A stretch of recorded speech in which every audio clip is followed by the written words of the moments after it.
gonna throw my memories away. Now I feel I'm done, and I am cursed by every day till my time is gone. I've never felt this way before, and now I know this all for sure. I won't forget your last betray. I'll never forget this day.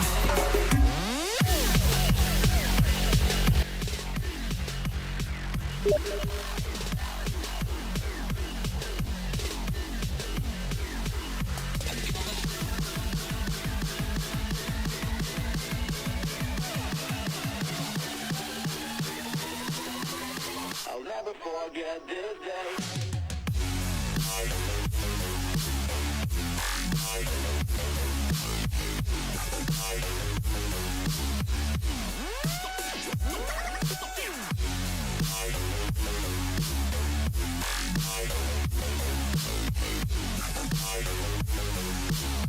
I'll never forget this day.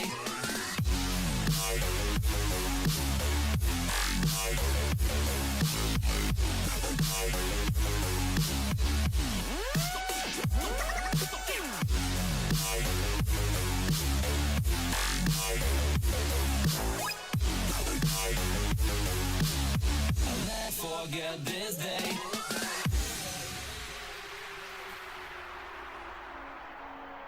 I'm gonna throw my memories away. Now I feel I'm done, and I'm cursed by every day till my time is gone. I've never felt this way before, and now I know this all for sure. I won't forget your last betray. I'll never forget this day.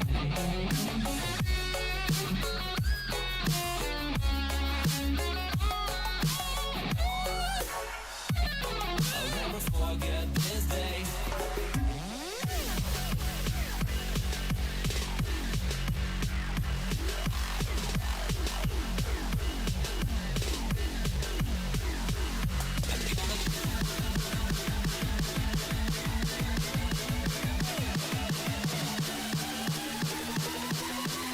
I'll never forget this day.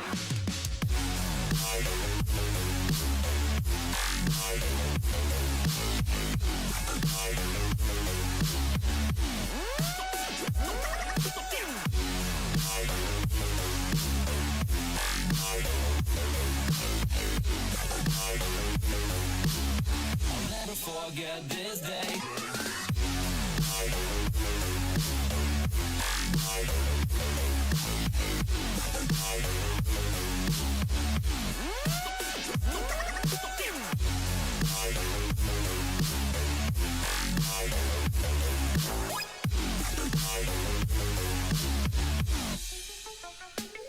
I'm gonna throw my memories away. Now I feel I'm done, and I'm cursed by every day till my time is gone. I've never felt this way before, and now I know this all for sure. I won't forget your last betray. I'll never forget this day.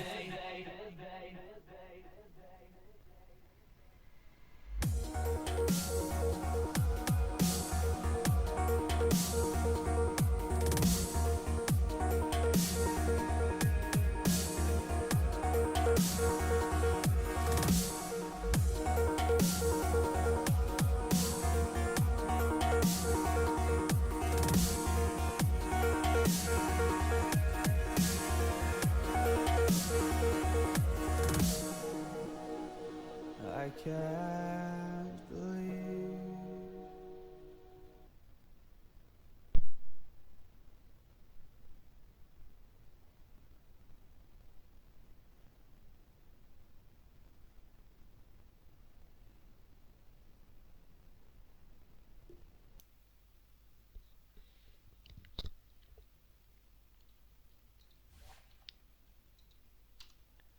Hello and welcome to the VS Gaming Masters stream. Tonight we're going to be broadcasting Ventus versus Aperture Gaming, and I'm going to have a super special co-host with me, Mr. Rock Lee.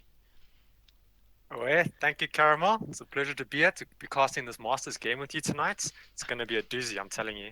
Oh, I'm pretty excited for you too, and I'm happy to have you with me. Ventus, Obviously, it's a team that kind of struggles in the Masters, but I'm curious to see what they come out with tonight. Yeah, from what I know, they're using a sub tonight. TXT is playing their mid, from what I understand from speaking with some of the players. It'll be interesting to see how this plays out. Yeah. Oh, it looks like the game is live, ready to go. Good to hear. TXT, I feel like I've heard the name before. Where is he from, if you don't mind me asking?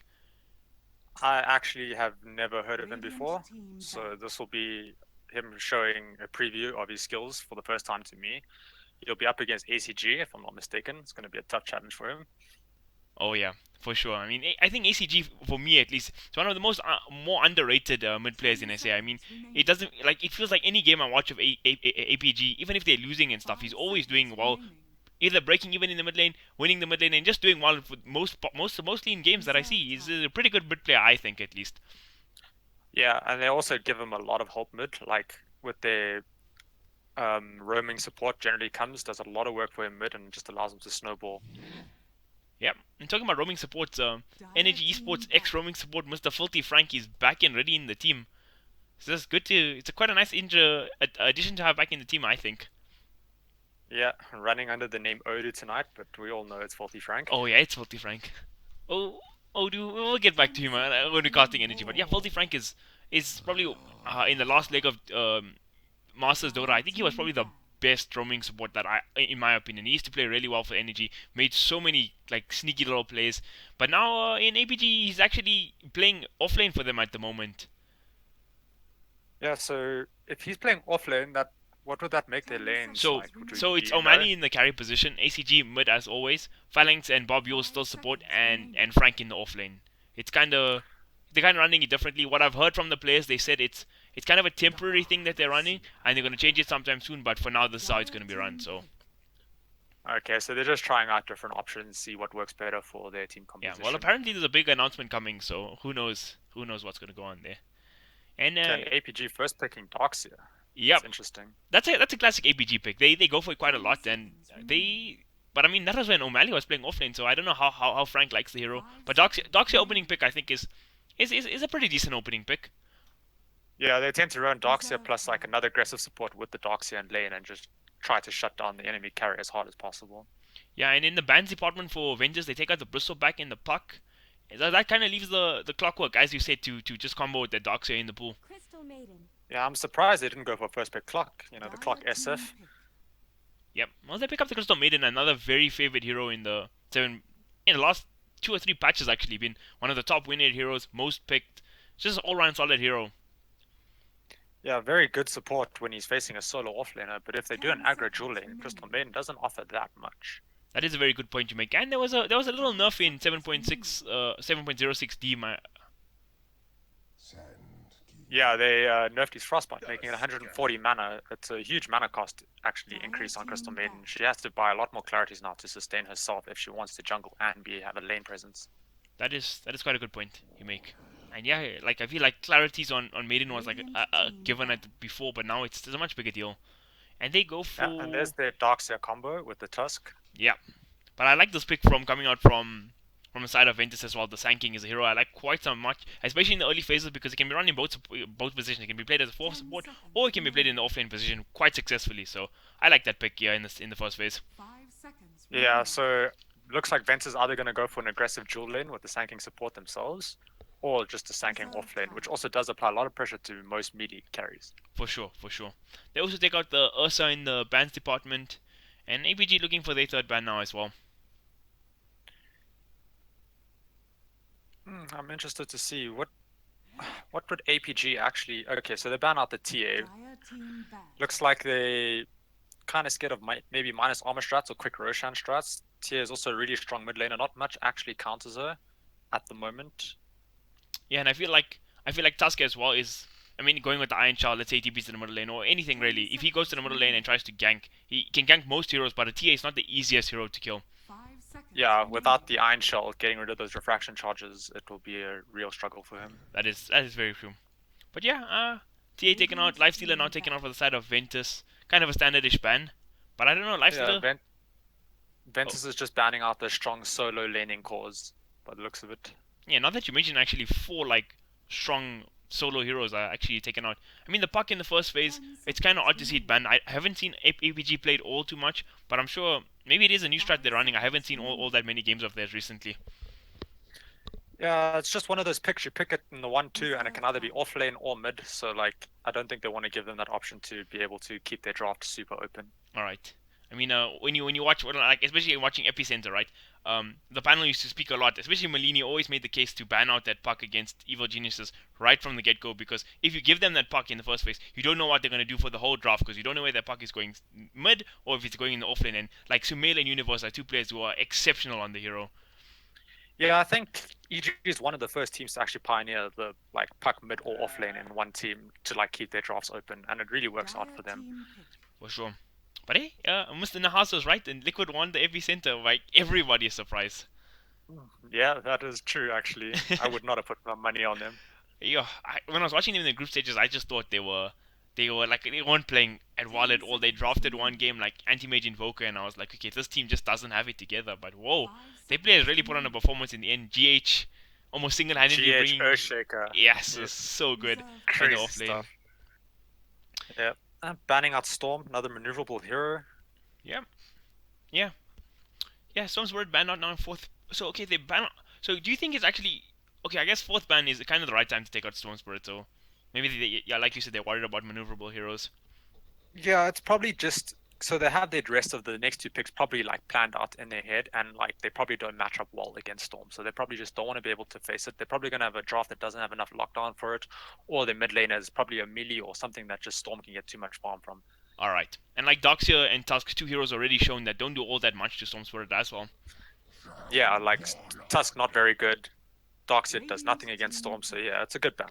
So now the Troll Warlord comes out from the side of Ventus, and Magnus is still notably in the pool. So you think they could go for something like that? One of the most dangerous dual core combos that I can think of with the Troll Warlord.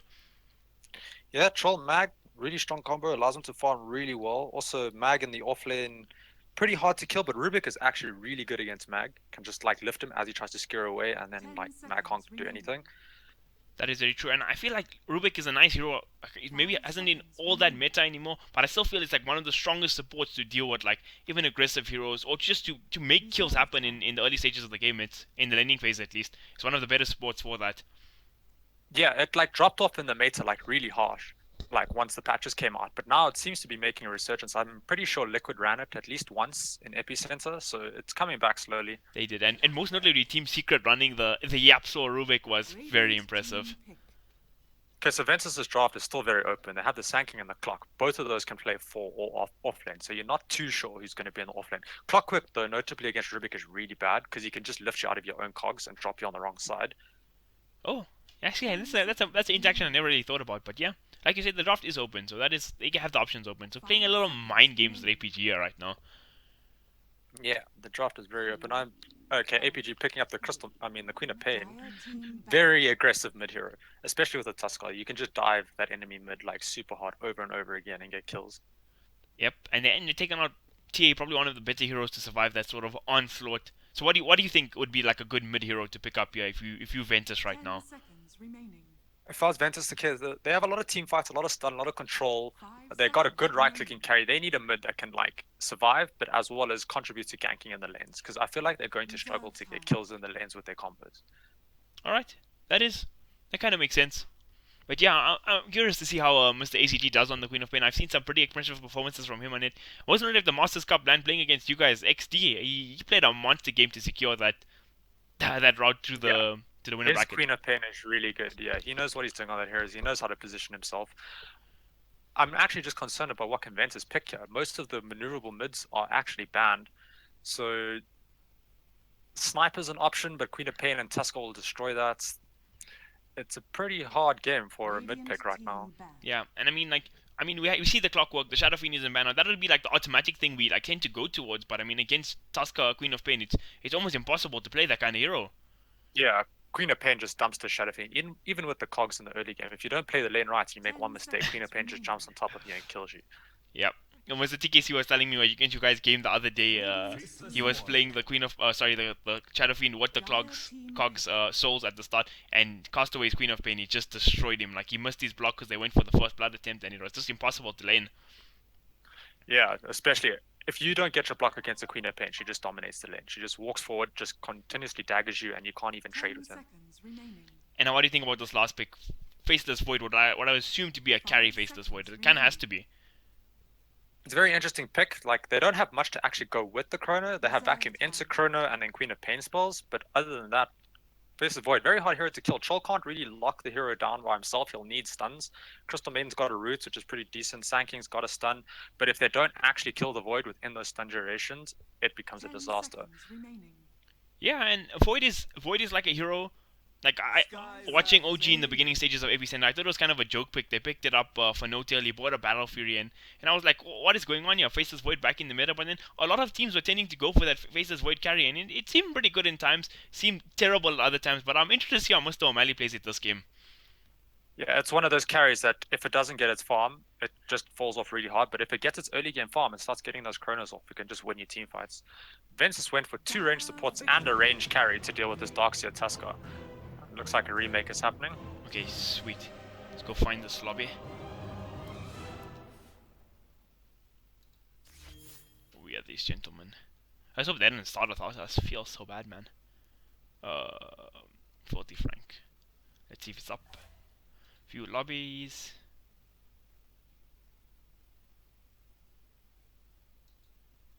Oh yes, of course they did. We were still waiting for Crimson Tide for his update. I even forgot to mention that. Yeah. Let's just hope we can get this camera right now. Oh yeah, we were battling with that camera quite some bit earlier, but yeah, it should be fine. It should be fine. I don't know. For some reason, it just put me on top of you all the time.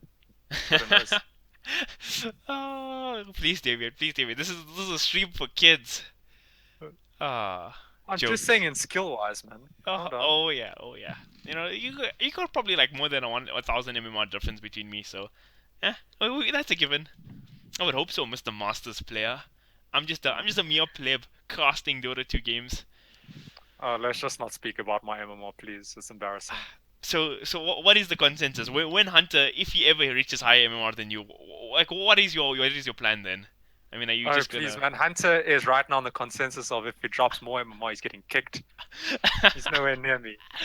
He made the threats that he's gonna get higher MMR than you. You know, I'm gonna take him pretty seriously. Yeah, he's closer to that 3K than to me. So. Oh, poor Hunter. So Crimson Tide is apparently updating on LTE right now. He was at about 160 megs of the 250 megs needed. I wonder if he actually did the workshop update, because if he did that, he doesn't actually need to fully update the game. He can just cancel that update and start anyway. But who knows? Yeah, I'm sure he knows what he's doing. I don't have any update close to that big. Yeah, because when I had to reinstall Dota earlier today, so I had to do like a 200 meg workshop update. Well, it didn't take me too long, so that was fine. Yeah. I don't know. Dota's a game of pauses and restarts. It's the classic SA way. Yep, that's how it goes. That's how it goes. It's a pretty given thing. Another team in Epicenter that put on a really nice performance, I thought, was Team LFY. They played a lot better than I have seen them play in the past.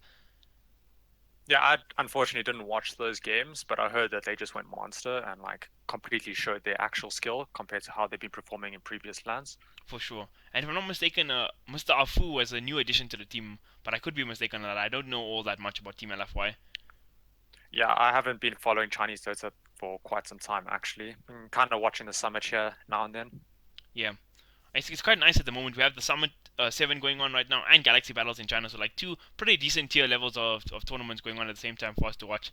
And of course the Master Stream that's going on now. Yeah, and it's China versus EU, you know, it's like... It's really interesting to see the different playstyles and how everybody's different across the globe. For sure, like, yeah, it's so weird, like Dota's an online game, but like all regions have their specific way to play Dota. My personal favorite is Russian Dota, for sure. The YOLO run at you drafts. Oh, yeah, Russian Dota is the most fun to watch. But talking about, like, you know, we usually think Chinese Dota is super passive and this and that, but one of the most exciting games, okay, it did have VP involved in it as well, was IG versus VP, and it was like Toby and Malidi casting. But like for the first 8 minutes in the laning stage, it was aggro tri-lane versus safe lane tri-lane, and literally non-stop. They were just trying to kill each other the whole time for the first 8 minutes. It was the most insane start to a game of Dota I've ever seen. It was just a pleasure to watch, to be honest. Yeah, VP. If you want to fight VP, they'll fight you back, and it'll just be a fight the whole game. Like those games, I'm telling you now, if you don't stop fighting, VP will go to plus 200 kills. Oh, the team is just ridiculous. And like a lot of people were saying, like, usually when people have heroes like Ursa or Troll or whatever, they feel like they sort of on a timer. They need to win here, win there. But I mean, when you have your carries like Ramses or no one playing those heroes, okay, so the game's going stagnant. They're gonna farm better on an Ursa than you are on the Spin, and they're not scared to go late game. They play these heroes so much. They really know the limits of those aggressive drafts, and it's pretty impressive. Yeah, VP is notorious for picking Magnus with their Ursa as well, so they always have that extra farm capability for their carries. It doesn't matter who their carry is. For sure, for sure. Like And Malini. Solo's Magnus Oh, is he's very good. just something else. Oh yeah, I think it's Pasha who actually plays the Magnus, if I'm not mistaken. Oh yeah, it is Pasha. Sorry, Pasha, I'm completely yeah. wrong. Solo is a 4 position. Yeah. Or is it a mid? I don't even know actually. And so wait, mid is no one, carry is Ramses, Yeah, mid is no one. Yeah. and Solo and Lil are the two supports. I don't know who plays 4 and who plays 5. They always confuse me. Yeah, VP. I don't follow them that much, but whenever you watch their games, it's always a pleasure to watch. Especially against some like team like OG, which is like generally a passive team, and then you have VP, who's like super aggressive. It's like see who kind of tries to do what is really interesting. For sure. And like, what else was I gonna say about them? Like in the True Side documentary, right? They were portraying, or they say they were portrayed in a really bad light. But like through all of that, like the way Solo captains that team, like the way he keeps them with that whole like first bump vibe and stuff they had going on, I thought it was great, to be honest. Yeah, they have that mentality that like they're just better than everyone, and it's a good mentality to have. Like regardless of who you're facing, if you feel like you're better than them, you're gonna play like you're better than them. For sure. So there's no point being scared who you're facing. Like yeah, they were portrayed in this like negative mentality, but I feel like Valve was going for this whole like good versus evil or America versus like Russia, like how they do in all their movies and all that stuff. Yeah. So that's why I feel like For sure, they do seem to like pick that kind of stuff, but I think like besides the way Valve portrayed them, we have to also accept that you get different kind of characters, right? Like no one is like a young kid is like 19, 20 years old. You can't have the same like maturity as the person like No-Tail who's been in the scene for like how many years now? Since like the beginning, right? yeah, since like the beginning, No-Tail's been around forever. Like I used to watch him playing IO when he was back in support. I mean, yeah, but it was good to see. I'm really curious to see how VP do at TI. Uh, it's gonna be epic to say the least for all those teams coming into that. So who's your team for TI? Who do you think's going to take it? It's so hard to say, right? I think, like pure skill wise, I think EG are they look way better than everybody. But then you just get that one team that knows how to play them, and then they just get edged out right at the end, and they're notorious for those like second or third place finishes. So I really don't know. I think EG are the best team coming into TI, but it's too hard to predict. Honestly, there's so many strong teams coming up, and now with Liquid coming back into form, it's pretty crazy right now. Yeah, Ichi is just one of those teams. Like they always just look so good, so good. Sumail is just always on form. That kid in the mid lane is actually just disgusting. He's always on form, always killing. They're always playing so well. And then that third or fourth place game comes, and like they just change. Something else happens. They're not the team that they once were, and then they always get those bad positions. I don't know. I'm still on that OG hype train. Like even though all their heroes receive major nerfs over and over again, I still feel like they'll figure it out. Like I mean, S4 God, you just can't beat that. Yeah, well, I actually think S4 is a lot better in the off lane than he was in the mid lane. I don't know if this is an accepted opinion or what. I think he's really good in the off lane. Like, he's solid on so many different things. And, like, yeah, I just think he's really good in that position. What do you think about him off lane compared to safe lane, or middle lane, sorry? I think S4 in the beginning, back in like No Title Today's and like early alliance, was just the best mid. He was the best mid in my opinion. But then like over time, all these youngsters came up and stuff, and he just like grew out of favor. And you got heroes like or players like Sumail and No One who are just like now next level. And now that he's moved to the offlane, I think he's like settled with OG really well, and it actually suits their playstyle really well. For sure. But I actually have to agree with you there. I feel like going into the TI, I feel like OG have to kind of be in favorites, or if not in the top 2 or 3, because they have won like so many majors now. They've been a top team in almost every event minus Epicenter that has played now. It's gonna be a tough TI to say the least. Like every TI is a tough TI, but this next one I feel like there's a lot of potential winners coming through. Yeah. I don't know, OG, like the heroes got nerfed and all this, but I feel like if they just switch their playstyle up a little bit, like not too major from what they used to, but just a little bit, just to suit a couple of new heroes, I still think they've got what it takes. Like True, they're just and my team, though. I don't know. I I'm a think bit biased. yeah, I can hear that bias, but I feel like it kind of like a hero like Terrorblade, right? It's not as good as it was prior to this new rendition of the patch where they nerfed the illusions, but a hero like Terrorblade could still be a sleeper pick, and it's like No Tail's best hero, right? So it could still be coming to play at some point. Obviously, Naga Siren I think is completely dumpstered by this new patch, but yeah, we'll see how it goes Yeah, it's not one of those heroes you can just pick every game now. Like it has to be picked in the right situation. for But sure. I think that's how Dota heroes are supposed to be. Like you can't just have that hero that just works in every game. Right, right, and I What's feel the like point then? Yeah. credit to Ice Frog. That's because guy's my hero. I think Dota is the best game because of Ice Frog. Like I feel like every patch we get to a more and more like clean patch. We don't really have those kind of like, oh right, let's track insta win hero kind of thing anymore. Like, okay, Bristleback's kind of broken now, people are raving about it, but it gets counted. We see it lose games, so it's like I feel like we're in a really balanced stage in Dota right now. Yeah, we definitely it's much more balanced than it used to be, but we're still getting there. Ice Frog, like his way of patching and nerfing heroes is very different to what most people would think. Like he doesn't directly nerf heroes in the way that like you would think that they need to be nerfed. Like this spell is broken, he won't nerf that spell. He'll nerf other things about the hero, and then that will make the hero weaker. It's I don't know how he does it, but he's really good at what he does. For sure. And I feel like another big aspect to the more balanced area at the moment is actually the introduction of talent trees, because it gives him another thing to like balance. So you don't have to change the core hero like his spells or his stat gain or those kind of things. You just change his talent trees when his power spikes come at those levels. I feel like it was a really good introduction just for the sake of balancing, in fact.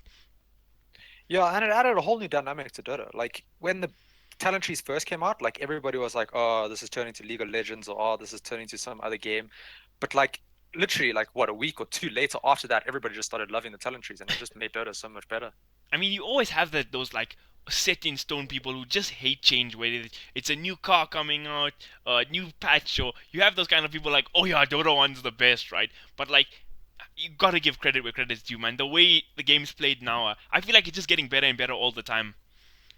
Yeah, there's always that once a patch comes out, that Reddit thread, Dota's dead now or whatever, and then like a week later, everybody forgets about that Oh crybaby. gosh. So.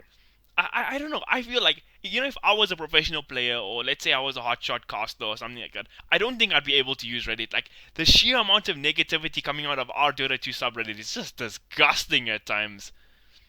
Yeah, I tend to just avoid the Reddit Dota 2 subreddit. Like it's just cancer to see. I mean, the shit posts kind of keep me entertained at times, but I can't spend too much time on there for sure. Yeah, but like if you're going and reading this all day, you're just gonna like not want to play Dota anymore because like it's just super negative the whole time. But yeah, For everybody sure. has an opinion to voice about something. Let them do it. Doesn't I mean, mean you have to listen to it. I mean, I'm an avid user of Reddit as a website as a whole, so I use a lot of subreddits and this and that. But like, no subreddit strikes me the way the Dota 2. Just the most negative place I ever seen or been to. It's just Yeah, crazy. it's the second most negative place I've ever seen. My ranked games are the most negative thing I've ever seen. Oh, so true, so true. And you know what? Talking about the Dota subreddit, you get all these threads like, oh yeah, 2K ranked is the worst. And the next week you get 3K ranked is the worst. Then the next day is like 6K ranked is so bad. Like, everybody thinks like their grass is less green than the other side, but the truth of it, it's all just rubbish. There, people are just so toxic in ranked. It's unbelievable, actually. Yeah, that's why you got the mute button. Use it every day.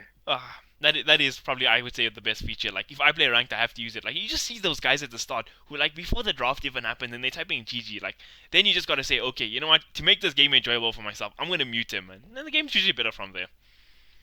Yeah, that's generally my play. A guy starts crying, I just click mute. No more crying. Solution. The problem with that is like now you can't communicate with one player in your team, and now you're playing essentially a 4v5 with like some retard running around. Oh, all right. We can complain about rank the whole day, but we've touched on a lot of scenes so far. What do you think about the? I know you say you don't watch all that much Chinese Dota, but I think like newbie is a team I think are playing really well right now, and they have their own understanding of and the way they play this patch. I think it's pretty impressive to watch them play at the moment. Yeah, I actually haven't seen newbie play. There's everybody's in the lobby. Hey, if you'd like to join. Oh, are they ready? What? Nobody told me the next lobby was up. Okay, I'm coming in.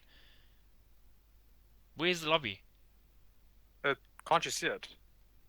Okay, I'm gonna refresh now. You're gonna find out. Yeah, I'm just telling them that you're coming. Let me Maybe just I tell can ACG. invite you to lobby. Yeah, you can try invite me. Otherwise, I'll tell ACG to invite me. I can't invite you to lobby. I can invite you to party. So sorry, didn't see.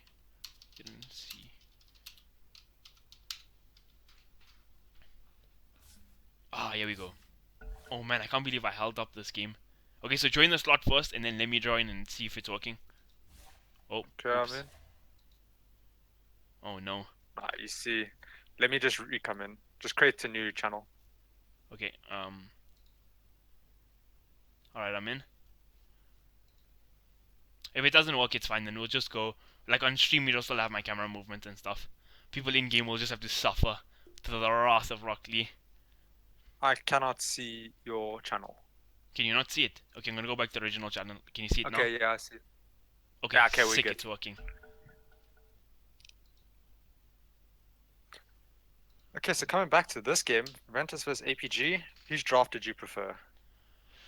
That was a hard one. The Skyride Mage in the last pick really took me by surprise. And I think that's kind of like a sleeper pick. How much plays can he make? Because it's one of the heroes that can actually gank Queen of Pain middle. So, yeah, I'm interested to see how it goes. I think the Skyrath Mage pick was picked because they looked at APG, they realized APG's lanes are really strong, like really hard to deal with. The Skyrath Mage is just one of those supports you pick to like zone out a lane to try win it. And I think that's why Ventus picked it. But actually, is it a support Skyride? It could be a mid lane Skyride because they got Sanking a Clockwork Troll. Yeah, that's actually true. It could be a mid Skyrath as Quap. That's actually an interesting one. Oh snap! I've seen this I matchup didn't quite a even while notice ago. Like when it was RTZ stood in the middle lane, it was like him versus We Are, and it was quite interesting to see how it goes. So yeah. Yeah, Skyrath it's a very strong early game mid laner. The problem with Skyrath is if you don't start snowballing, the hero just starts becoming a support. That is very true. And I feel like he's gonna have a hard time this game because there is that Tusk roaming around. Yeah, there's a Tusk, like if the Quap and a Tusk get on top of the Skyrath, he has no way to survive that. For sure. Well, we'll have So to see this the Sanking or Clock, whoever's the 4 position is gonna have to be on point and like read those ganks coming to try save his mid. Yeah. I mean, you think it's a viable play? Like you sit one of those heroes like just waiting in the trees, and for when those ganks come in, and you just counter gank like straight off the get go. You can do that, but you can't do that for too long because it gets to a point where you're just sitting there not getting any experience, any levels, any gold, and then you just start falling off. So 2 smokes coming out of both teams. Right, the game's up and ready. Good luck for have fun was type from Mr. Crimson Tide. Good form of sportsmanship. And did both these guys scout each other out with the smokes? Yeah, they ran into each other with smokes trying to both ward. Oh man, that's great. It was like those old school romance movies when they find each other at the end. But now Mr. Sia committed his ward here in the middle lane, pretty standard ward. And Mr. Albert, he's holding on to his ward still. Yeah, he's got his wards. He just wants to find out where they are before he dewards. I think he they want to doesn't smoke show up them again. where he's warding. They're drawing on the map. They got another smoke up. Sorry to interrupt you, co-caster.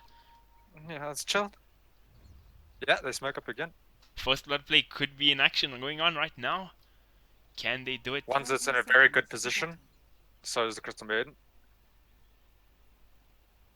Oh, he's gonna break the smoke. Are they gonna go for this? Dragon gets thrown out. Can they bring down ones in for its first blood? He's dropping quickly. Can they do it? That should be a relatively... Oh, he gets the stun on. Can he make it out? Oh, but Tuck's shot come out just in time, and that's first blood for the side of APG. And the Queen of Pain picks it up, most importantly. That's quite a way to start off the game if you miss the ACG. Yeah, he's gonna get a very early bottle of that. Going for the magic one first, though. So you read that Skyrath middle. Yeah, good itemization, I think. Yeah, definitely gets the Skyrath. He's just gonna spam his arcane voltage you constantly. So now it's a 3 ruin for 1 trade as well. So yeah, APG, first blood, 3 ruins. They starting off this game with a mighty good start. APG having an aggressive ward in the enemy jungle, or offlane jungle, to see if the Clockwork goes into the jungle, but Clockwork's one of those heroes that can't really jungle. Clockwork also got his Rocket Flare first over his Cog, so he's not going to do any Cog blocking. So like, in what case would you actually get Rocket Flare first? Because I'll either see either Cogs first, or like if you want to like if you can walk down a hero, you take Battery Assault first. But as I say that, looks like plays are going down top. They stun up Faulty Frank. Can they bring him down? They got Crystal Maiden. Freeze available in a few seconds, but no mana available. Phalanx gonna come in and try save his Darkseer. He's doing it pretty successfully, and now the Iron Shadow is up on the Onto the Tusk and they're blocking Wanted. Can they bring him down? The Iron Shell taking him with real damage. Can they do it? Can they do it? Phalanx still charging him down. Frank in the area too. They get the stun off. Is it enough? Wanted. He's running. Can he make it away? Frank, he's through to the trees. Fancy plays coming out from the boys at APG, but I don't think it's enough. And Frank, he gets rooted up by the Crystal Maiden. Do they enough damage to bring it down? Low. He's running in. Can he hit down Frank in time though? Nope. He's just farming creeps. Frank should be fine. He gets his surge now too, and he's good to go. Quite a shaky engagement in the top lane. And you see that Crystal Maiden nerf coming into play right there. Gets one Frostbite off, no mana. Has to clarity up for another one. I mean, he was just 2 seconds away of having the next freeze, but he was still just waiting for the mana. So yeah, that's a good point you put out there. Yeah, that nerf hurts Crystal Maiden as support, especially at level 1. And now, talking about that Skyrath Mage, despite it being a really strong leader, ACG really taking the middle lane by the horn, sitting at the top of the CS, well ahead of the Skyrath Mage to start off this game. Yeah, Queen of Pain has a much better attack animation, more damage, like it's so much easier to master. And look how aggressive he's playing on him. Can he do this? He's got a lot of damage here. He has the wand available. I think Texie's going to fall here, and that's a solo kill for ACG on the Queen of Pain. Oh man. This'll come in handy. Yeah, it's all good. I mean, yeah, they got the Clockwork solo versus the Void. Like APG is like super happy with that. Like Clock can't do anything to Void to kill him. So and then they got this aggressive. And more actually in the top lane. Sorry to go on that. Arbut rotating here. Sia dropping super low. Can he bring him down? The body block's coming on, but Frank, he might get the skill and a double man stun coming from Wanted. Is it enough though? Phalanx, he is trying. Can they bring him down? So this is a chaos going on at the moment. Sia gets a salve off as well. So Frank, he could be in real trouble. Can they bring down Filthy Frank? He's growing. Axe comes on and he's dead. But now Wanted uses commodity stun, so they can't get any more. Whoa, that was a shaky engagement. This top lane is where all the action is at. Yeah, Darkseer Tusk are a very strong combo, but it seems like Ventus is actually dealing with it pretty well. Though the troll is actually getting more farm than the Void. That is interesting. But they actually traded here in the middle lane. So mid for mid, but Phalanx was here rotating as well. So I guess that's kind of a good trade for the side of Ventus. Yeah, definitely. TXT gets the experience before the Quap because he killed him first.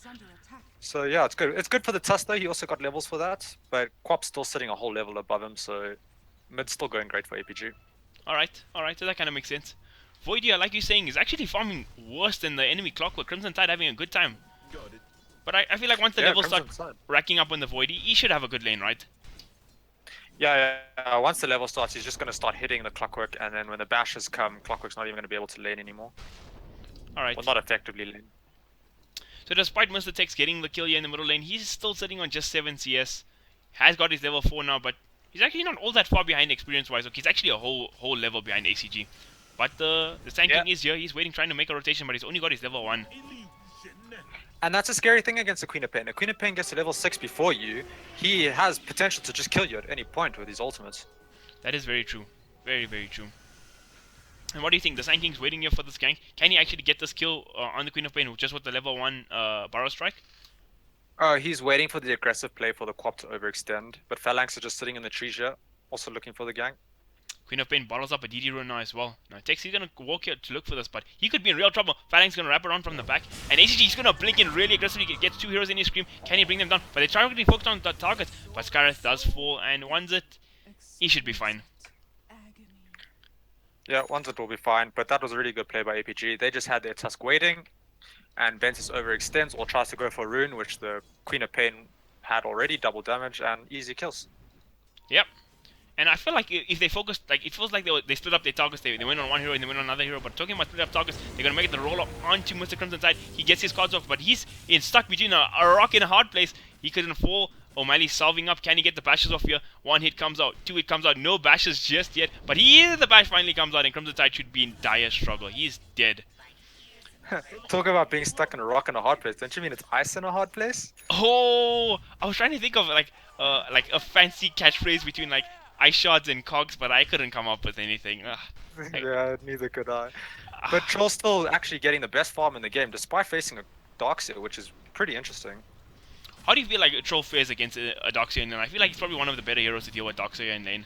Yeah, he's got the range and the melee, so it helps a lot. And he's a natural flies builder, so like you see, he just picked up the headdress from the get-go. He picks up a Bassi ring as well, so he's like just a walking fountain right now, early game speaking.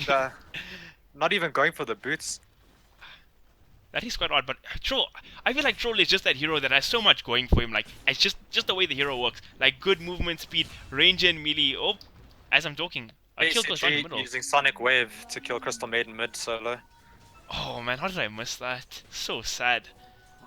And ACG is having a monster start to this game. He's, despite being low on CS, relatively speaking, he's hitting 500 clear on the top of network chart. 4 kills in 6 minutes. He's going to pick up himself another ruin, and Phalanx, he's taking the gank here. He's going to get the snowball off. Is it good enough? 2 heroes getting caught in the snowball. Now Tex, he could be in real trouble. ACG just smacking him down. Scream comes on now as well. Can Tex get the kill before he dies? No, he doesn't. Now ACG, he's still man fighting up. He doesn't care. He's got the inverse ruin. Can he bring down ones and now as well? He has the next level of Scream available. He gets off the hit. This poison is taking double kill for ACG. Now Seer, you could be in trouble too, my friend. Inverse hero is popped.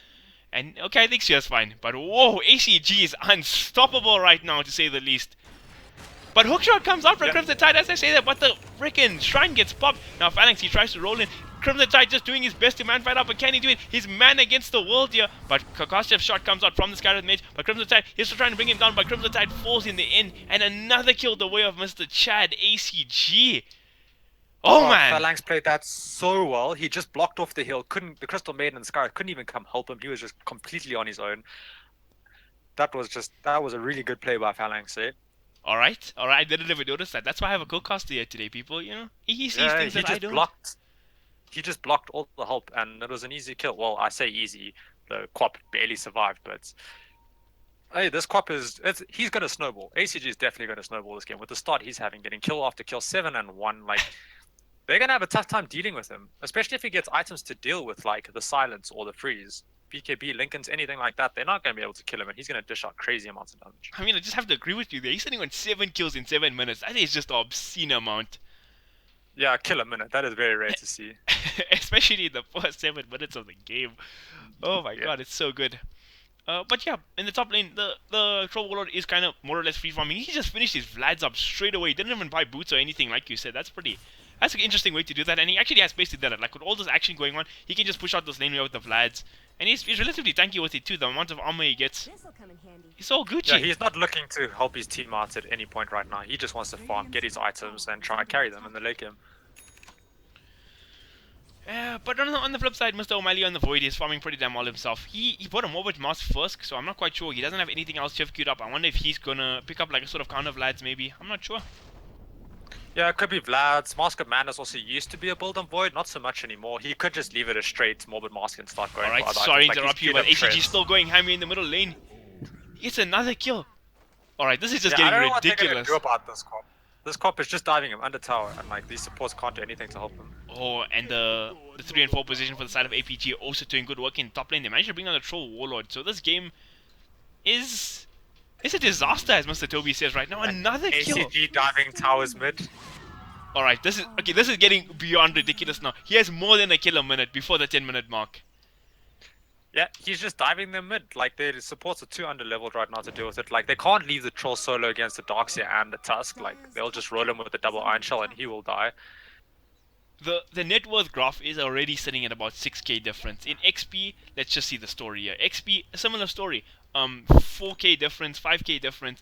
I mean, we haven't even hit 10 minutes yet. This is getting ridiculous. And the most worrying thing is that it's ACG on the Queen of Pain getting all this farm on the map. And now another player's gonna get made on top as well. Phalanx, he's trying. The floor, he's actually gonna turn this. He wants this here, but does he have enough range to stun the Darkseer? It looks like he's gonna be fine. Phalanx sounding up in the trees. Do APG want to turn this? In fact, Harbody's gonna turn around. Stun comes out of the tusk, but is it enough? He has snowball available in 2 seconds. Seer coming, Frank coming. He has wall available. He drops the wall, but ACG's here now too. What can he do though? He's trying to bring down Wanzit. He's just smacking him down with the poison, and he still has the blink available. On his Sonic Wave available. 3 heroes dead. Crimson Tide, he's gonna come in here, but he's man against the wall. He brings down Filthy Frank though, but is it worth it? Can he get it out with his life? Oh, but shots coming out from Phalanx now as well. ACG is going to blink back in. He does have a Sonic Wave available, but is it enough damage to bring down Crimson Tide? Charges coming out from APG as well. Memes, and he gets stunned up. He's in real trouble. And Sonic Wave gets thrown out. Godlike for ACG. Oh, man. Yeah. APG played that really well. They just baited them towards their tower. ACG TPs in and they just take the fight, completely destroyed them. Clockwork TPing in too late, getting 1 kill, but then sacrificing his life for it. And now ACG, he's blinking here. He brings on the career. He's tanking this guy with major ulti, but he's still standing. Frank coming here as well. Can he do this? He has the 4 points in Sonic Wave, sorry, Scream available, and Tex is going to get destroyed by that, and he does. 11, 12 kills for ACG, in fact. Okay, that's just ridiculous. APG is just running at them, like, and Ventus just don't know what to do. Alright, so me and you were discussing this before the game, like, what is going to go down in these games, like, like, how much better is APG than Ventus? And we said maybe 1.5k difference between skill, but like right now it's, oh man, ACG is looking full on 9k right now to me. It's just crazy. Yeah, right now it's looking like just a complete stomp actually. Like, I don't even know. Ventus's only option right now is to try combo up the Skywrath Mage ulti with like the Clockwork and an SK stun. Maybe they can bring down ACG with all that. 1000 HP. He's not too tanky, but not an easy kill. Yep, and he's still farming. We got another DD rune. He's just hitting on creeps with it for the moment. I mean, he's almost got enough, as much creeps as he has CS. He's only sitting at 38 CS, 10 minutes. Actually, it's not all that bad considering he has 12 kills, actually, now that I think about it. Yeah, he's top of the net worth. He's like almost 2k above the Troll, who's the most farmed hero on Ventus. Pretty crazy right now. O'Malley's still free farming, enjoying the free farm in the bottom lane. We were talking about the Mask of Madness thing on Void, and the one player I actually still see go for that is I think Adriano from SG Esports. But oh, they're trying to make the play on ACG middle. But he's out. They hookshotted him and tried to do the cogs to like push him back so that this SK could get in range, but it just didn't get it right. A rather unfortunate series of events. But yeah, like I was saying, like the only play is to really combo up their heroes and just try get kills, because sitting in lanes like this just trying to farm, APG is just running at you and killing your heroes in every lane.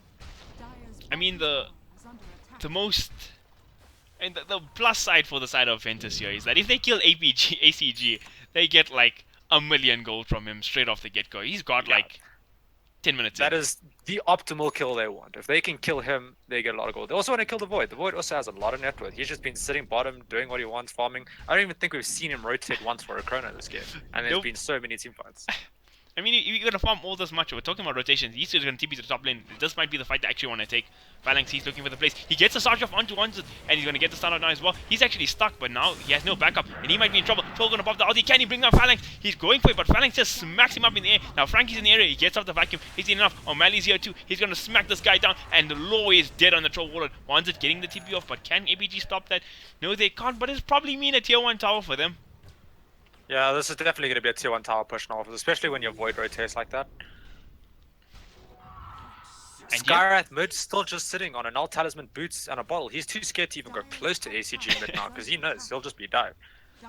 You know, we spoke about this at the start, but he really does look like a support Skywrath mage right now. There's nothing to differentiate him from a support. He's just so poor, not all that high leveled, and he just feels like he can't really do much this game right now. Yeah, and even if they try like bait him to get the Quap to come in, I think the Queen of Pain can just kill him before they can even help him. That's a very good point you make. Like, like we saw earlier, he tried to drop the Mystic Flare onto ACG. Okay, before we get to that, APG smoke top coming mid. Phalanx, he's gonna get the roll. He gets it on. ACG has the blink available. He's gonna get the blink scream. He doesn't even need to commit Sonic Wave. Skywrath Mage just gets destroyed. And now O'Malley, can he get the chrono off? No, he doesn't need to commit it just yet. He's just here by the tower. ACG getting another kill. He's just poaching all these kills right now. Yeah, they're just running straight at Ventus over and over again. Ventus, they cannot take team fights right now. It is just not possible. The network graph, it's almost sitting at about 15k right now. That's just how much of like a stomp is going on here. It's actually crazy. Yeah, they first chrono used. And it's onto the Troll Warlord. Can they bring him down? They still have Sonic Wave available. ACG gonna pop the regen rune, but it's still not cancelled. He has a Sonic Wave available. He's gonna go. Tex getting snowballed up. He has a Sonic Wave available. Oh, but a nice stun coming up from one side. But is it enough?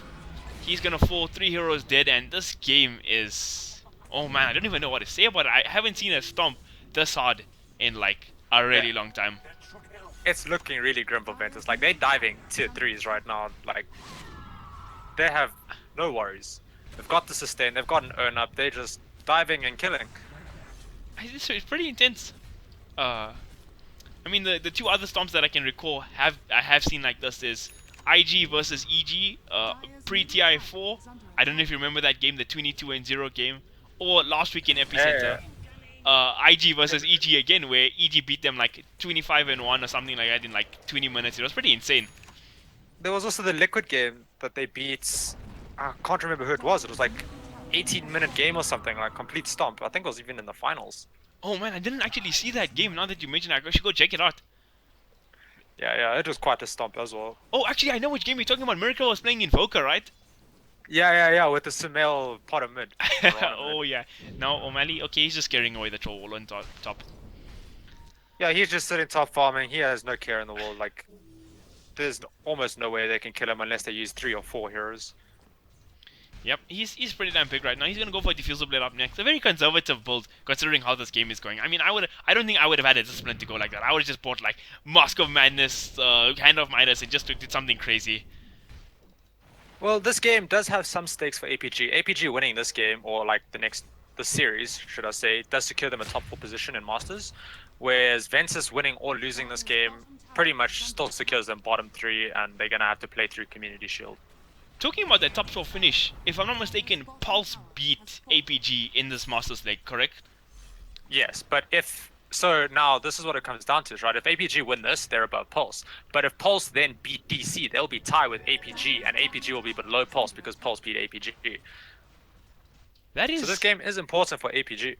That is quite the tiebreaker. So if Pulse manage to secure that win against DC tonight, they'll finish ahead of APG in the leg. That'll be quite an impressive finish for them, to say the least. Yeah, that'll definitely, especially, but it's going to be a hard game for Pulse, especially after losing Agnum and having a new player. But we'll see how it goes. ACG, he's blinking in. What are they going to do? Wall is committed, but on practically nothing. ACG, he's running down. He's just right-clicking right now. He's still silenced up. Vacuum does come on and text. He's just getting smacked down by his Queen of Remains right-clicks. The DD is still up again. ACG feels like S4 now with the amount of ruins he's getting. He blinks under the high ground. Steel gets smacked down. He's getting rooted up. Stunning is available as well. They change stunning. ACG, can they do anything to bring down the Queen of Pain? He throws out the ulti, destroys the Crystal Maiden, and now Chrono's committed as well. 3 heroes down, but Troll trying to man-fight this up. Can he bring down ACG? It's a lot of gold available, but I don't think he can. He's getting kited up by the dagger now as well. Now ACG just still smacking down. Shots comes out. 5 heroes dead, and GG is finally called. GG is called. My god, that was a dominant performance. And Yeah, until now, ACG just showing his skill, and the new player for Ventus playing mid as the sub just didn't know what hit him. I mean, to be fair, the matchup wasn't really favorable. I mean, Yeah, the matchup was definitely one-sided. I'm not sure why they picked the Skyrath for that matchup, but it was definitely a one-sided matchup. and I mean, ACG finished this game with more than a kill a minute. 18 kills in 17 minutes. It's ridiculous. Yeah, he just went monster. He just went Sumail in this game. Alright, we're gonna go on a short break now before the next game starts. But yeah, well played to APG, and yeah, that was a fun game to cast. See you guys in the next one.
And the second game is now live. Whoa. Mr. Rockley, that was a dominating performance to say the least in game 1 from Yeah, APG. that was a rough start for Ventus. Hopefully they can recuperate and bring this back to game 3. Oh, yeah, that was rough. That was rough. I mean, they can take some consolation, right? WRG have done things like that to our second best team, XTC. So, I mean, it's not the worst thing. I mean, it's Dota. This kind of stuff happens, right? They just gotta, chill out, regroup, see what they can do for this next game. Yeah, this can happen in any game to any team. Like sometimes things just don't work out the way you plan it, and then it just goes one-sided. So you shouldn't take it too hard on yourself and just try to do something different. Well, hopefully they try to do something different and give that mid matchup something that's a little bit more favorable. You can't just let ACG get a lane like that. For sure. Like, I don't know how. The side lanes, like it just felt like the two APG supports just controlled the map so well. Like if you're in the pure 1v1 matchup, it looked okay for the Ventus guys. They were breaking even in the lanes in the 1v1s. They were doing fine. But like the minute the support started making movements, the whole game just flipped on its head, to say the least. Yeah, well, they do call this the support patch, where your 4 position and 5 position, if they do their job right in the early game, like they just win their game for you. Like there's nothing else you need to do after that. They win your lanes for you, and then you just snowball and win. And yeah, I have to agree with you there. Like, I mean, we gave ACG a lot of credit for just destroying that whole game, but I mean, okay, he got a solo kill mid, but the amount of plays those two supports made was just uncanny. It was great. And now, yeah, they didn't even have to help their safe lane. They just they know Clock is a weak laner, especially against someone like a Void who can just jump out of his cogs, and they just went top, put pressure on the troll, and just kept going top and mid, and just completely destroyed those lanes. For sure. Now, talking about broken heroes, Ventus first picked that Bristleback. That's quite an interesting pick, to say the least, from like first pick. What do you think about that pick? Bristleback is just one of those heroes that are super hard to deal with, but I'm pretty sure APG know exactly how to deal with a hero like this. There's two things you do. You either pick something that can make it face you, like a Legion or an Axe. You split push the hero because it's really bad at split push, or you just ignore it and kill everything else. Silencer.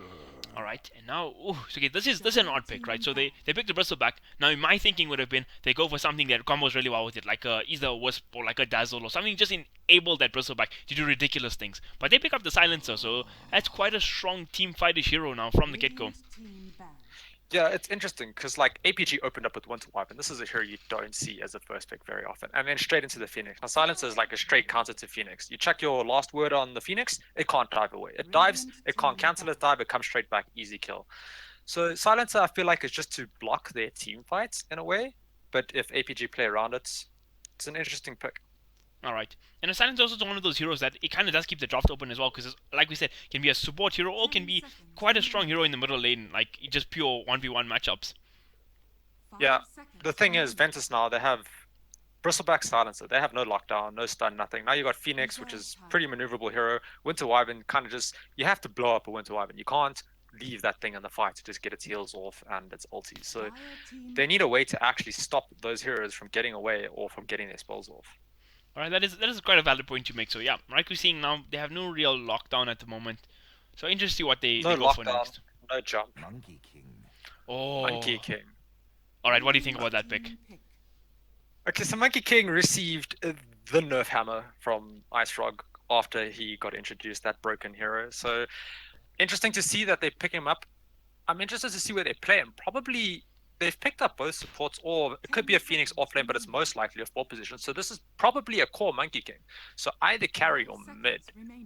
Oh, actually, I didn't even think about that. Yeah, that probably is a core Monkey King. Oh man, that could be interesting to see. Some ACG Monkey King seems good, man. Yeah, Monkey King are one of those heroes that like he just snowballs the hell out of a lane. If he gets his right clicks off, he snowballs and just destroys. The thing about Monkey King is he becomes very susceptible in the mid game to like just dying. He like his ulti, he pops his ulti, you just run out of it and laugh because it becomes useless. So I don't know how this will transition, but Monkey King definitely first 15-20 minutes of the game, one of those scary heroes that just makes things happen. For sure. So now, okay, obviously the nerf hammer came. They took away the basher on his ulti. They nerfed the whole wide range of his spells. But now he has recently received in the 7.06C patch, I believe, he received the base HP regen increase, and now in 7.60D they upped the damage of Primal Spring in through all levels again. So I don't know. It could be. I'm interested to see how he does this game because I think it might be a viable hero again. I mean, if you put it in the hands of somebody like Baboka, who's just obscenely skilled in the hero, it could be played. I don't know. What do you think about that? Yeah, Monkey King, he got some buffs. They were more buffs towards his non-support role, so as a core role, yeah, definitely. I don't know. Actually, I think the build now on Monkey King is generally like Echo Saber Desolator. It's like a lot of damage because you obviously can't build a bash anymore. So I don't know. We'll have to see how it plays out. And then the Spirit Breaker and Razor. Spirit Breaker is really good against Monkey King. It's one of those heroes that can just see him even if he jumps into a tree. Razor's good against Ursa to some extent. This will be interesting. Okay, so I have this theory about Razor, right? He's a type of hero that is good against like sustained damage, like coming up from a bristleback or like a lifestealer. But heroes that are like Sven, who just come in and hit for like 5 million damage a shot, it just doesn't drain damage fast enough. Is Ursa like one of those kind of heroes, like a Sven, who just dishes out damage too fast for Razor to really make an impact? Or Yeah, definitely. Ursa's one of those heroes that if he doesn't get the kill in the first like 3-4 seconds, it gets pretty easy to kite the hero. But also, Ursa's also one of those heroes that jumps in, pops all his stuff, pops his ulti. Now you're all focused on trying to run away from this Ursa, and then you got the Winter Wyvern ulti to control, the Phoenix ulti to control. You got the Monkey King ulti. Like they're just these huge ultimates that they could just place around the Ursa. And like, how do you now? All you can do in that situation is run away. There's no way you can take that fight.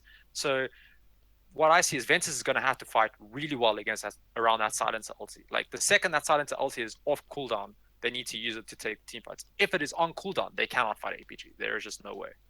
all right, that makes a lot of sense. And like you mentioned, actually, they have three like big control teamfight ultimates: the Winter Wyvern ulti, the Phoenix ulti, and the Monkey King ulti.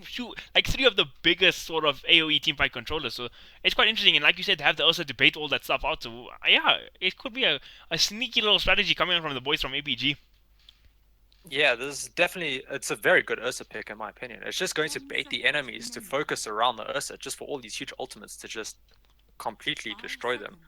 But yeah, now, but as I say that, I look at the draft and the silencer pick I criticized at the start. I'm liking a hell a lot more right now. I think it could be the thing to push this draft to make this game competitive. I think. Yeah, that is if the silencer can survive though. You got Monkey is King who true. can jump on him, and Ursa can kill him in like 3 hits. That is And very there's true. the Lone Druid pick. So Ooh. now they've got some tower push. That's what they were lacking. And it's a filthy Frank. Frank plays the offlane, so it's an off-lane Monkey King. All right, that is an interesting way to do it. And Lone And Druid, a okay, mid Lone Druid. this is I think one of the most underrated sort of picks in the middle lane. It's probably one of the strongest heroes in a 1v1 matchup that you can find. Like I can't think of many mid heroes that actually beat Lone Druid in the lane. I'm pretty sure Razor does pretty well versus it though. You just sap the damage from the bear and hit the main hero. Bear can't do anything to you. Okay, actually, okay. So as I say that, now you say the Razor does cause it. That's such a good point. Razor's kind of good against him. Really good base movement speed as well. Once he gets a passive up, of course. So yeah, it could be a good pick actually. I mean, a good matchup. So for him. Ventus are running a carry bristleback, a mid Razor, and an off lane puck. Then with the roaming Spirit Breaker and then the lane support silencer. So that silencer is all about his ultimate. He just wants to zone out and then ultimate. That's it. And that's our boy Seer there, Mr. Rockley's ex-teammate. In Ventus, Yeah, in yeah. fact, last year. Yeah, he played for me. He's a skilled player when he gets his way. He's a very good player. So we can see some plays coming out from him. It's Yeah. just a matter of they have this Spirit Breaker that just runs in, right? And to start the fight. They don't have anything that can get there super fast to help him besides the puck. So it's going to be Spirit Breaker going in, and then hopefully puck gets there to get the coil to allow the rest of the team to catch up. Yeah. Game 2 is now live. Instant TPs coming out from Mr. Arbut and the Winter Wyvern. Same thing coming out from Seer. And are they going to scout each other out again? Is he going to scout him? He's on the high ground. He doesn't see him. The smoke doesn't break just yet. Co-caster, can you take over for me while I'm fixing my settings here? Yeah, okay, so Arbut mid is still smoked. He saw Seer TP in, placing a mid ward for his mid lane. He's just watching Seer now, sees where he's going to plant his ward. And Monkey King is a courier smoked, running into the enemy jungle at the moment. We have Lone Druid, ACG. He looks like he's going top, but I could be wrong on this one. And they could be running the Ursa mid on O'Malley. Ursa vs Razor mid, I'm pretty sure that's a Razor favored lineup as long as the Ursa doesn't get on top of you. That is... Uh, and he does yeah, look like he's it's- running for the top lane, right? I mean, nobody picks up this Yeah, top run to go to the middle lane. Yeah, definitely not. And he doesn't. He has like a lot of regen rather than having like a small amount of regen and burying himself a bottle like most mid laners do. So he didn't get pulled any regen. O'Malley got pulled the regen, so I'm pretty sure it's a mid O'Malley on the Ursa. Oh my We god, have a these safe lane Bristol back. Oh, alright, alright. These APG people are going crazy. I think Yeah, we need they're to just just report them dropping down quickly. the voices. I mean, Yeah. I don't think us casters are allowed to talk in all chat, but I would have flamed the hell out of these guys if this was my lobby right now. Bristol back going for the double mango, double slippers, so he's going for a Perman shield, which is kind of interesting. Most Bristol backs like to go for the Vanguard, so that's interesting. ACG just waiting for the Quelling Blade. Got the double Fairy Fire and the Windlace on the Phalanx Phoenix. Double Fairy Fire. So why do I never really understand this? Why do supports go for 2 Fairy Fires on the hero? Like, what does it actually do for you? Well, it gives you damage and that ability to outplay your opponent. The opponent thinks, oh, he can just get that last hit. He comes a little bit too far forward. You pop the Fairy Fire and it baits for your teammates. It's just one of those things that can either keep you alive or allow you to harass more because it's 2 damage per Fairy Fire. Alright, and I guess for a hero like Phoenix, like 4 extra damage makes it's quite a big deal. 4 extra damage is just nothing to laugh about in the early game. That 4 damage can be the difference between you getting a kill and not getting the kill. Oh man, Albert gets an instant reward, but Spirit Breaker, he's mad. He wants to get some revenge on him. Can he do it though? He's gonna smack him down. No bash leveled up just yet, and he's just like, it was just a spite charge, to be honest. It's like, go away. You got your ward, now get out of my house. Oh man. And that's the advantage of getting your Observer Ward down first. You get to see where the enemy is planning to plant the Observer Ward, especially in the mid lane. Okay, I don't know if you see this place coming out from Filthy Frank. Look where he actually is sitting right now. Yeah, he's looking for that courier. I mean, the charge is coming out bot, but I actually just want to watch Frank. Like, when is he going to get the self-snipe?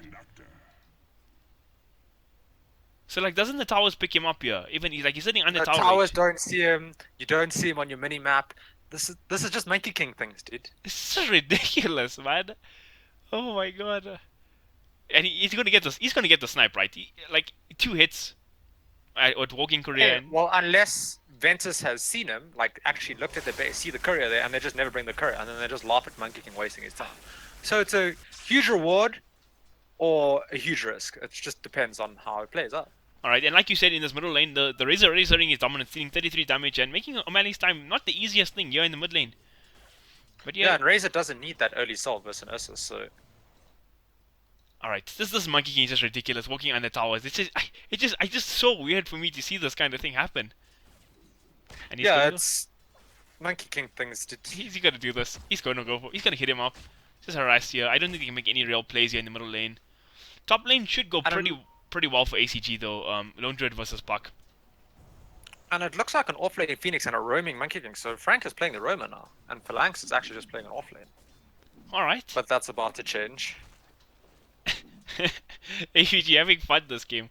And yeah, like you said, the Phoenix not gonna have a good time in this lane. Against the Silencer, it's not easy. He still hasn't hit his level 2 yet. But now charge is coming on. They find Mr. Filthy Frankie. He jumps down in time, but he could be in trouble. Bristleback has the course. No level in goo just yet. And Frankie's gonna get smacked down. But he should be fine. Did he just bait the tango? Okay, no, he's still standing. He ate it. Good boy. But he's just getting charged down right now. Can they do it? He turns into a tree. Oh my god, next charge is up. Can they actually bring down Frank? They might be able to do it. He's getting juked around here. He gets slowed up by the Phoenix. Frank is just taunting right now. No salve available. He gets the charge off, but is it enough? Oh my god, the attack speed is so slow from one set. And he's just gonna like, okay, I'm done with this chase right now. This is not fun for me anymore. But now Wanzit is just taking the time of both of these heroes. He's just sitting there.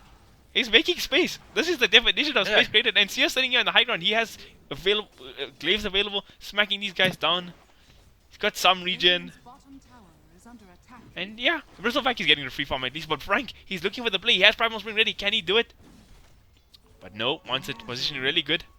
Sitting very far away. Alright, I don't think he's gonna get that snipe. That was quite entertaining to watch, to say the least. It was really funny actually. This is interesting. Ursa is actually out CSing the Razor mid. Okay, I want to watch this middle lane for a bit, because we both thought this is a really Razor favorite matchup. Like, how is he actually doing? Is he just charging it the minute the Like he doesn't have boots yet. I don't know. That's like pretty crazy. Yeah, he should be just static linking and running down this Ursa. Like, even if he trades a little bit of regen for it, right? So the Ursa starts fighting you, you steal his damage. Now you got that whole, like, 30 seconds or, what, 18 seconds to just free farm the lane and Ursa can't actually farm. Yep, and now he's doing it, and he's got the boots, he's got the win rates. I don't see why he shouldn't now. But talking about things that should or shouldn't be happening, Monkey King's doing his thing again. He's sitting here in the tower as a little tree man, scouting out for that courier. I don't think he can get it now, though. Yeah, the courier's back at base. He's too late. Puck is actually having a decent time in the off lane, like not getting CS, but he is getting levels. Yeah, he's level 3.5, same as ACG, so that's pretty good. And he's CS, like, okay, 5 CS, 3 minutes in, not the greatest. But yeah, that's more than you can ask for as a Puck in the off lane against a dual lane, especially against a lone druid dual lane. I don't know how much ACG plays this hero, but yeah, it's one of the, I think it's one of the strongest laners. Razor's finally playing this mid lane a little bit more aggressive, the way he should be playing it, and just getting his last hits up. I think O'Malley got way more than he should have in this lane, though, in the early stages. For sure, for sure. I think Razor's one of those heroes you pick to just dominate the lane. So I don't know, maybe made a mistake, maybe O'Malley just played it well. I don't know, but yeah, you want to get the most out of the lane as you can. Yeah, we didn't see the beginning. We were too busy following the Monkey King shenanigans. Freaking Frank, man, what a distraction. Phalanx is not having the best time in his off lane. He's gonna hit his level 3 now, but Low on the other hand, he's having the time of his life farming this bottom lane. Yeah, getting complete free farm on a bristleback. It's one of those heroes that if he gets enough free farm and his team sits behind him, they can just start pushing down towers and you can't actually kill this bristleback.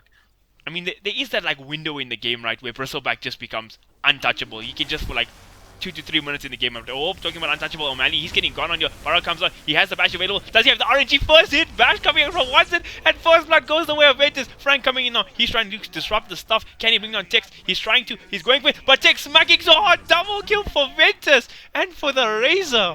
What a way to start the Phalanx here with the poaching. He throws out the spurs. Tex is gonna fall. And is it enough? Can he bring down the Barra Streisand as well? Barra has the shrine available. He pops the shrine. Charge is gonna be back in 5 seconds. Sears now year 2. But he gets blocked up by creeps. 2 for 2 trade. ACG got a solo kill on a puck. Yeah, and that's loaned once he hits his level 5, right? This root. Yeah, Alfredo. I probably got the roots. But okay, well played to Ventus. They're really taking this game, taking the initiative of this game as opposed to last game where they were just getting stomped on. So I'm liking what I'm seeing so far. Net worth and stuff pretty even this game.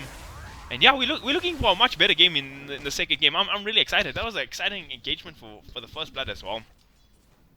Oh yeah, Filthy Frank taking on the Razor that had 156 stolen damage. He was quite brave on that one. Oh, and Razor 80's tree. He broke the tree. Oh. Yeah, he was sitting on the tree and Razor just went to go tango up and then 80's tree. Alright, so now at level 6 now, Razor has took his ulti, right? But when is the games where you don't take ulti on Razor and when is the games that you do? I always struggle to figure that out. Well, you take the Razor ultimate if you want to get kills. Like, Alright. It doesn't help you to farm. Not efficiently anyway. So you take it, you put your static link, you use your ulti and you go for the kills. So it's either Ventus are looking to actually take some fights and get some kills on this Razor. Oh, talking Or about he fights just and picked getting his kills. ultimate Sorry because to he's interrupt level you there, 6. but Lord just smashed down the Phoenix. But okay, what you said makes sense about the Razor and the ultimate. Pardon? What you said about Razor and ultimate makes a lot of sense to me, at least. Yeah, it does. I'm not sure why the silencer is sitting mid though. The silencer should be bottom because that gives him potential to just kill the Phoenix whenever. They're making the plays where O'Malley manning up, he pops the enrage, and now the Ursa's not such an easy kill, and he gets a double kill with that Esther shock. Oh man. Yeah, Razor got completely destroyed by the amount of actual nuke damage that just came out of APG. They actually have a lot of AoE nuke with their 2 supports and the Ursa maxing Ether shock.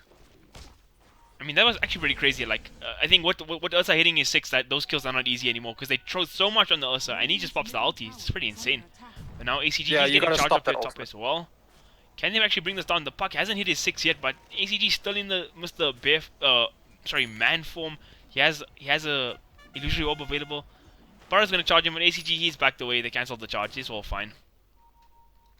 I still don't think ACG knows that the Spirit Break is there. No, he doesn't. He actually. Okay, Frank might actually get the courier snipe here, but oh, the hasty just in time. Okay, so does he know the Barra's there now or not? I was looking for him. No, now he knows. Oh, come on, this is the Savage Rose, so he's down for 40 seconds. They might actually maybe be able to make a play on ACG if they scout him out somewhere. But Puck still not. I feel if Puck had a 6, they would have actually went for that kill there for sure. Yeah, most likely the Dream Coil giving them the Oh, extra man. lockdown that they would need. Unless First once hit it got some bash. couple bashes. Okay, once it just got a first hit bash and stole the ruin. This guy's my hero. And Alfredo not being very nice there. He didn't get one root. Alright, ACG, you gotta press that root key in better time next time. Yeah, Alfredo is just one of those heroes. He either is a god for you and just roots everything, or he just gets lazy and doesn't want to. To quote Matumba Man, why Liquid pick Quit for me? It's because I just first hit root all the time. What a player. What a player. Yeah, dude, if you got it, you use it, eh? Yep. Admiral Bulldog, he knows the life of first hit roots for sure. So Puck, he's still I'm sitting... interested to see. Oh, you I'm go interested to first. see what build this Razor goes. Like, is he gonna go the tanky Razor? Is he gonna go the fast Razor, or is he just gonna go for the straight right click Razor? Isn't right click Razor and fast Razor kind of the same thing? Like you go for that like Well, drums SNY. Okay. Well, it depends because. Okay, Monkey well they're going jumping for in him now here. mid. Can they actually do this? The Boundless Strike comes out and oh my god, Ursa's damage. Face boost. Oh! Massive Dream Coil coming out, but there's no follow up just yet. Razor does fall, but now Monkey King is stoning as a freaking banana right now. And yeah, no follow up there from the side of Ventus. And they bring down the Razor. Pretty nice. Yeah, Frank is just turning into creatures and things of all sorts.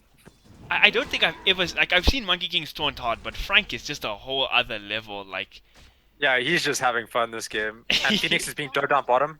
oh, they're going for that. Oh my god, Lord God, no chill, but Phoenix actually gets off the ultimate. The baits! Alright, that was The funny. bait. That was really funny. Crimson Tide East. That was a real deep dive. That was like, oh man. Diving past tier 2s, I respect those plays. I always find it entertaining. It's like a Hunter Dota play. And now they're making the player yawn text again, but O'Malley, he takes positioning much better this time, and Frank's gonna Frank is in get charged trouble. up. He could be in real trouble. The hit's coming out from Razor, and he manages to do it. Now Ursa, his damage is sapped pretty low, and wants to with the bash hit again. But nope, he doesn't want to commit more. Charge back up in 3 seconds. Can they bring down O'Malley? He gets the face boost off. The Shrine is not available, and he's gonna actually turn and fight. He's trying to bring down the Bara, but he's too tanky of a hero. And everybody, Ursa's still fine. It's all good. Phalanx being dive bottom. He just used his dive with the silence, so he Okay, can't he's get in. away. Oh, Wait, what? Oh, he got the dived TP TP. off. All right, What a god. that is a really good play. Oh man, I didn't actually think that's a good escape mech against Silencer and Bristleback. But now, Mr. Ursa, oh sorry, Bara is in real trouble, and he falls. O'Malley getting another kill. He's 4-1 and 1. So mid laners for APG are having great times yet again. Yeah, both APG farming cores are top of the net worth. And In yeah, fact, he's 1,000 above the Razor just from these kills. that's actually pretty ridiculous. And Frankie's still here scouting. Oh, Razor! He dodges the scout, but the Trower does scout him enough. Here, he's here. Can he get off the silence? Frankie's just yuking between these two trees. They don't have actually flying vision. And he's gonna jump down, but he gets cursed up. Can actually find him. Razor, he has the ultimate available. He has the link available in 1 second, but he's... Oh, the taunt is unbelievable right now, Frank. But he's gonna finally get found out. The ulti is popped, committed, and Frank is gonna finally fall. Frank is actually just having fun this game. You can see it. He's just like pulling all the little juke spots, doing the little taunts. He's just having a blast playing Monkey King. I mean, it is one of his signature heroes. Very notably in the Ballistics Masters, I casted a game where he stole the Aegis. It was pretty insane. But he's actually making space. Like, he's pulling 3 heroes there to deal with him. It's quite entertaining. But the charges Yeah, coming he out is trying making to a lot of flex. space. I mean, like, ACG hasn't been contested really this entire game. He's well on his way to a Radiance. He has the Midas already. I mean, it's kind of okay. It's all going fine. I mean, the net worth is 2,000 in favor of APG. But 12 minutes in, it's a lot better than the 6,000 that it was last game at like 5 minutes. So it's okay. Oh yeah, you know, at this point, ACG had 12 kills in the last game, so, you know, it's going a lot better. But APG do have this timing, where the Ursa comes online. Ursa does come on right really hard. Big dive coming from O'Malley. He just smacks on the puck, and ACG is going to TP out of the Dream Coil. And it's fine. It's all good. Yeah, APG have this timing that once they get the Radiance on the bear, Ursa comes online with his Blink and Vlads, and they just start taking down towers. Talking about Blink money, Mr. O'Malley just purchased his Blink Dagger. He has enough money, he has bought it, and I'm interested to see what kind of plays he makes with it. Frankie's here in the top lane scouting as well. He's going to TP out. He's TPing to the Bristleback's lane, in fact. Can he actually do this kill? Here's the Usurper. He's gonna blink in. He's gonna try Phalanxes here as well, and he's destroying this Bristol by Phoenix ulti commander as well. Can they do this? Low, dropping down low. He's gonna fall. Oh man, he gets that last right click in, and Bristleback is dead. And before the action stops, Boundless Strike coming out here as top lane. They bring down one Z as well. It's a 2-for-1 trade so far. And Crimson Tide, he's trying to juke around these trees. Can he actually do this? ACG wrapping around with the hero on the sidelines. Phalanx getting off the Sunray as well. Now Puck double man silence, but he's gonna fall here as well. Second kill for ACG. Actually, there's a lot of kills went down here in the top lane. Let's look at this fight recap. 1, 2, 3 heroes fell there, and the Monkey King died as well. So Monkey King traded his life for 2 kills. Kind of worth. Yeah, definitely worth for APG. Getting the safe lane Bristleback kill and then getting 2 kills top. ACG still just farming. They didn't get him down. So yeah, definitely worth for APG. And they're starting to take dominance over this game slowly. Smoke came out from them now as well. They're going to find Seer. Can actually just destroy the silencer. He's going to get the air shock. And Seer getting smacked down so quickly. It's unbelievable. And now Razor could be in trouble too as well. The barrage charge is coming, but it's still a while before it gets here. And Tex, he's in real trouble. Ursa and Rage pop now as well. But the damage all stolen from Ursa. But is the Furry Swipes enough to bring him down? Can he bring him down? Barrage charging him. He gets a stun up on O'Malley. O'Malley might just fall here. He does fall. 7 kill streak going the way of the Razor. And now, can they get more? O'Malley answered. Ulti comes down to our boot. Can they bring him down? The Source Word coming out in a second, and he is dead. Frank Gets the bash, sets up the kill. Frank was farming creeps there. He had Boundless right all that time. He's just like, nah, I don't feel like using my ability there, friend. Ah, that's quite hilarious now. ACG, he's getting charged up top. The coil is committed as well. Answered, he gets the stun. Can he get the RNG? Tex stealing up with the damage. But a roar coming out from the bear. But Crimson Tide, he blinks in and he could be in real trouble. He walks into 3 heroes. He gets up the silence. Tex still trying to hit down the lone druid. Is it enough damage to bring him down? But the root coming out from Alfredo now, and ACG still standing. Most importantly, Crimson Tide could be in trouble. Razor does have his Q available, but ACG still far from it. But Tex gets the kill onto the Phalanx on the freaking Pooh Bird. Oh man, and another kill just happened. Frank brought down Yeah, Seer. it looks like Ventus doesn't want to take this lose lightly, and they want to fight back, and they're doing everything they can to get kills.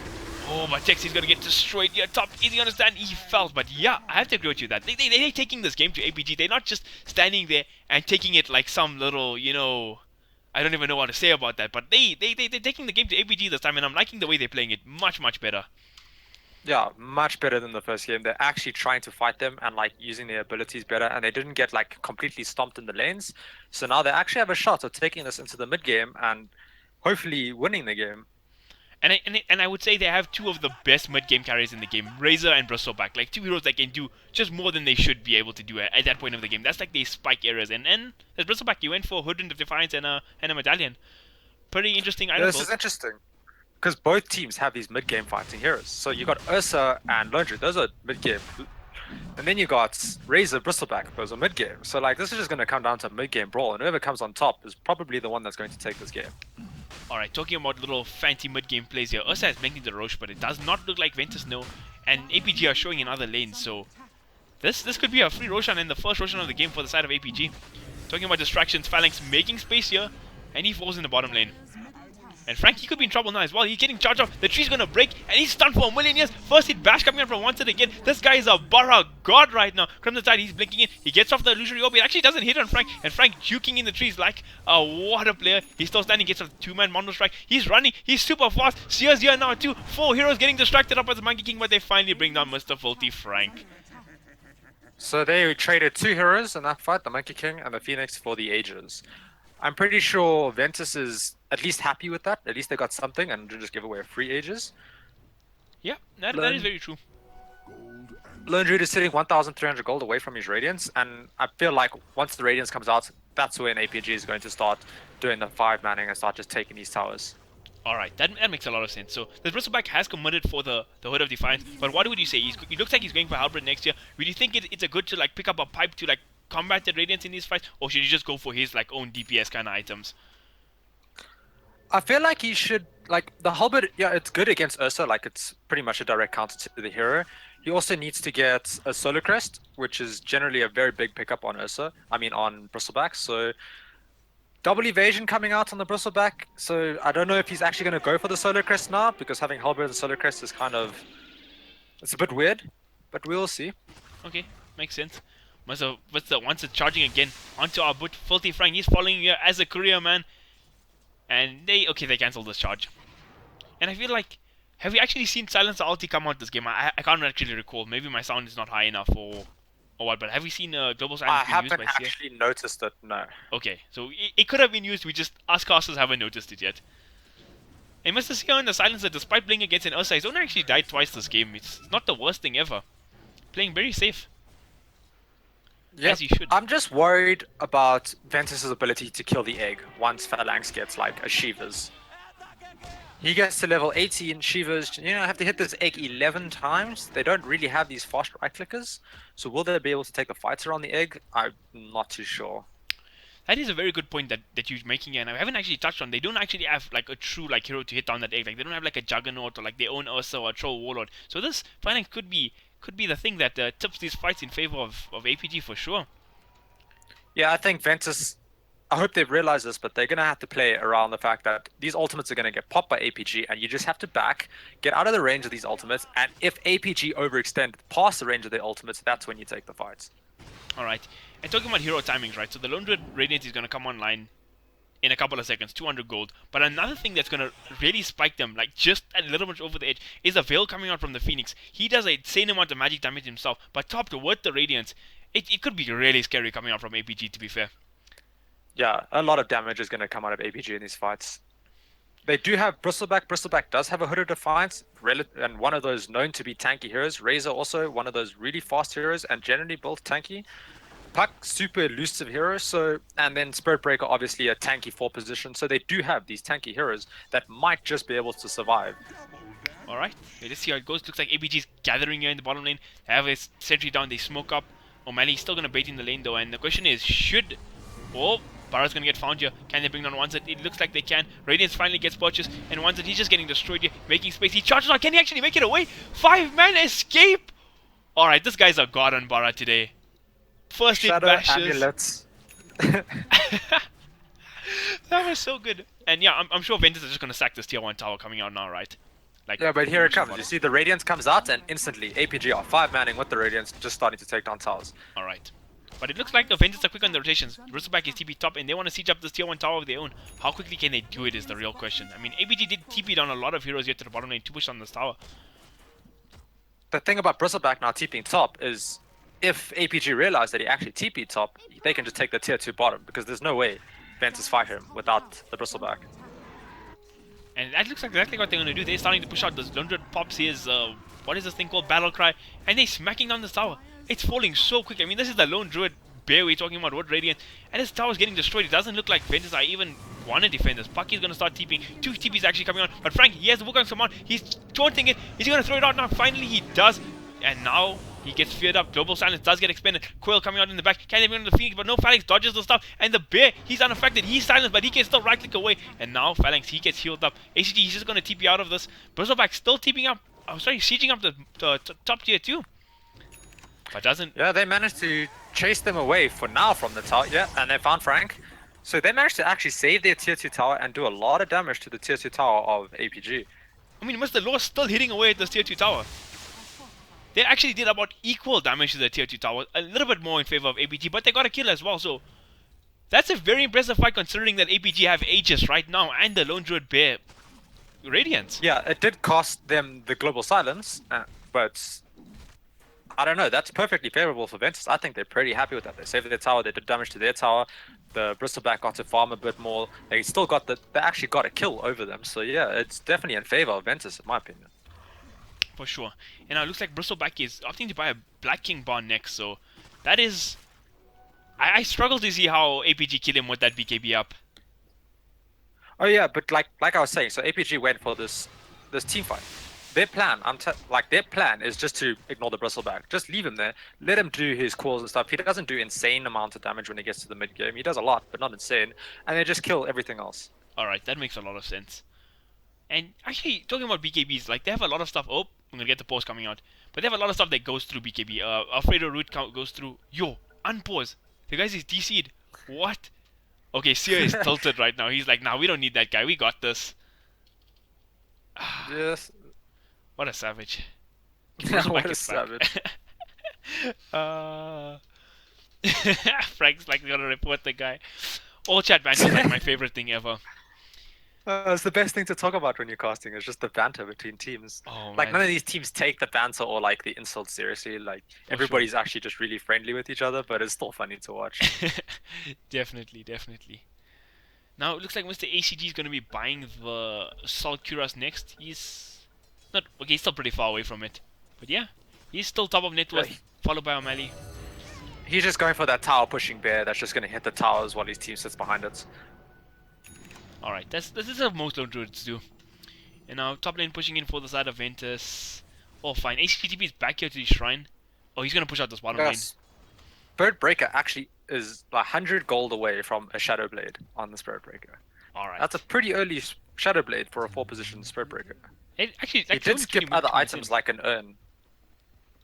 I mean, he's got his shreds, he's got his over venom, got a wind lace as well. So he's actually pretty decently farmed. He's like 4.5k net worth, 22 minutes in, and there's a 4 position like you say. It's pretty cool. He's pretty farmed. It's just unusual to see Spirit Breaker skip out the urn. Like, urn is one of those essential items normally on a Spirit Breaker. It allows you to heal yourself up between charges. Also to get those solo pickles with the extra damage. So, it's interesting to see. Sure. Alright, this is not all that relevant to the game, but have you noticed this guy's Spirit Breaker set? I mean, it's pretty epic, actually. Oh, no, I actually have not given it a look. Let's have a check here. Okay, Yeah, he's smoked got those up. mythical items running. A mythical doesn't mean all that much in Dota. Now this guy's smoked up. Actually, who's gonna look to like he just solo smoked here in the base, so I don't know what he's exactly looking for. Maybe somebody shows on the map. He's got his Shadow Yeah, Blade he's down looking too. for that charge opportunity. Dire, okay, this is Dire Ward here. Radiant have a defensive ward here. Oh, Another if he defensive Shadow ward Blades here. now, he might be able to get the Frank kill. Oh. Oh! Did Frank see him? Frank saw him. Oh. That's unfortunate. That would have been a really swaggy kill to get, to say the least. It would have been a nice pickup for him, yeah, especially since he just bought the Shadow Blade with the Shadow Blade Oh. reveal. Sia just got eaten up Sia there. getting picked up, yeah, picked up by Ursa, just like 3-4 hits. It's gonna be a rough game for Silencer versus an Ursa. Like, if that Ursa gets on top of you, you pretty much have no way to survive. He's got the Bastion now as well, so he can lock down these elusive heroes like Puck, like the Razor, and Razor's actually gonna get found. He gets bashed up immediately, but the freaking helper gets used, but now he doesn't protect you from your own teammate. And Tex, he's gonna fall at the start of this fight. Wanted creating distractions here in the back. He gets the ulti onto output, but isn't enough. He gets rooted up now by the Alfredo, and he's dead. 2 heroes down, but the Phoenix falls now as well. What can they do? Bristleback, he's on the run, but Ursa gets the first hit bash, and he's getting chased up super well. Crimson Tide gets off the big Dream Coil. 3 people there. Global Silence coming on as well. What can they do though? Bristleback trying to throw out these calls, but he's dropping so low. No mana left. Can they do this? How much can this Bristleback juke? And this Radiant still ticking down all these heroes. Okay, so it's a 2-for-1 trade in the end. Yeah, it was a 2-for-1 trade. Lots of ultimates that you see, like right now. So a lot of ultimates were used by APG, right? So and you use your global silence, which is pretty much used to stop them from using the ultimates. So Ventus can now fight again. Like as soon as they're up, they should look for fights again. No ultimates up by APG. They don't have global silence, but they don't need global silence because they don't have the ultimates anyway. So if I was Ventus right now, smoke up as a team, go look for those fights. You have what, 30 seconds for coil. Pretty easy to take a fight in the next 30 seconds for them and actually maybe come out on top and propel themselves into a better position in this game. I mean, I get what you're saying here. The Razor's ulti is going to be back up in about 10 seconds, right? Coil, not a long cooldown. Bristleback, always ready to fight. And yeah, Phoenix Egg is down. Wukong's command is down. This really could be a window for them to fight. I have to agree with you there, buddy. Yeah, definitely. The one problem I saw of Ventus in that last team fight is they didn't all focus the same hero. So Spirit Breaker did what he did in the back. He kept them busy. But when it came down to when the Spirit Breaker was dead and the fight was happening and they're all attacking the Bristleback, everybody went for a different hero. They didn't just focus one hero. They could have actually turned that fight around if they focused on one hero. That is a very good point you make, and but I think credit also to Mr. Albertia on the Winter Wyvern. He got a massive ulti there, just single-handedly destroying that Razor. So yeah, the fact that they took that Razor out so early in that fight made the fight favorable towards APG. Talking about favorable fights, Breaker charging in. He's going to get Franka. Is he going to get him? He's jumping super far, but oh! Once he decided to cancel that charge, I would have went for that. I would have just manned up. But now, talking about things, 3 heroes here. Low, he's going to back away. He's a Bristleback, not an easy kill to get. You can definitely see that Frank is comfortable on playing his Monkey King. That's one of those heroes that it looks like he's spammed to know to play perfectly. It's definitely one of his signature heroes. Like, throughout, before the Monkey King nerf hammer came, I would say he was best Monkey King in SA. He was so good on the hero. The amount of plays he used to make, courier snipes, Aegis steals, he's ridiculously good on the hero. Monkey King Earth Spirit also being one of his very notable heroes. I'm a big Filthy Frank fanboy. I'm not even gonna lie about it. Such a player. And he plays the hero really well, especially with like it's not as strong as it used to be, but he's playing it to perfection. That's I'm getting a compliment from Rocket Lee there, Mr. Filthy Frank. You better take that and appreciate that. I'm expecting him to give me a set by the end of the week. Oh yeah, Mythical said no less. Now Manny is looking for a pick here. He's got the Inverse Road. Can he actually find this Razor though? There's a lot of heroes next to the Razor, and Razor's playing pretty safe. But it looks like Ventus want to actually do something fancy here. 5 heroes all gathered up. They don't want to smoke, and they actually do pop the smoke. But is O'Malley going to break the smoke? No, he's still pretty far away. Looks like they're going to go for the ACG Lone Druid top. That's probably their plan. It's probably the best kill that they can get. I mean, ACG is top of net worth by quite a margin, so if they find him, it'll be a massive kill. But they seem to be evading him right now. But he's still pretty deep in. They might actually find him. He's going to TP out. Can the smoke break? Can they find him in time? They get the coil off immediately. Barra ulti coming on. This should be a relatively simple kill. They trying to bring him down. He's running away, and they actually bring down ACG Lone Druid. That is a massive pick-off. Yeah, they lost their courier in the meantime, but getting the pick-off on ACG pays for that. And in clutch time, the Roshan just respawned now as well. 1200 gold swing from 1 kill. Actually, 1300. And they don't actually have heroes to take the Roshan themselves. But they actually want to take the fight. They want to take the fight. Charges coming on. Double man silence. Global silence getting used now as well. Can they bring down Frank? Frank gets out of this fight. Bara, he gets the bash off now as well. Can they bring down Frank? Frank does fall now, so it's 2 heroes down. Can they get more? Global silence is expended though. And Bara just, I mean, Ursa's like, I'm getting the hell out of there. He's gone. I think this is the time to just go for Rosha's Ventus. They have the medallion and the goo from the bristleback, and probably have enough right clicks to take it down before APG will be ready to take the fight. But they seem to be going for the tier 2 mid, wanting some more map control over the Aegis. I guess the case for the Aegis here over the tier 2 tower is that you're denying it from APG as well. You don't want that Aegis 2 times in a row to be in the hands of the Ursa Bear, right? So you go for the Aegis here. Ursa is one of those heroes that snowballs off of Aegis. But now another Dream Coil coming out on the snow onto the Ursa. Can they bring him down in time? ACG just respawned, and he gets healed up by his Winter Wyvern, and they sitting here. Razor ulti pop now as well, but another nice Winter Wyvern ulti pop, and Tex is just charging on the Ursa, stealing so much damage. Can he bring on O'Malley in time? The ulti is going to run, and O'Malley gets destroyed by that right click. Phoenix X does come on. Law, he just dodges it completely. Phalanx, he's going to get away. Now, all these heroes got a background inside of Ventus. They could be in real trouble. Can they make it alive? Bristleback, he looks like the sole target they want to go on, but he's not the easiest kill. He's got his hood to activate now as well. Once that he's here, and APG can't actually get any return kills right now, and the Shrine is available for the side of Ventus right now. Yeah, Ventus played that perfectly. The egg came out and they just like left the egg, went a different direction, the Tex just went and killed the Ursa solo by stealing all his damage and hitting him with his ultimate, constantly minusing his armor. Ventus coming out on top, and most importantly, getting them to use their ultimates, allowing them to fight some more. So, like you said that again, Phoenix egg down for 35 seconds, and yeah, they executing these fights really impressively. I like the way they're playing this.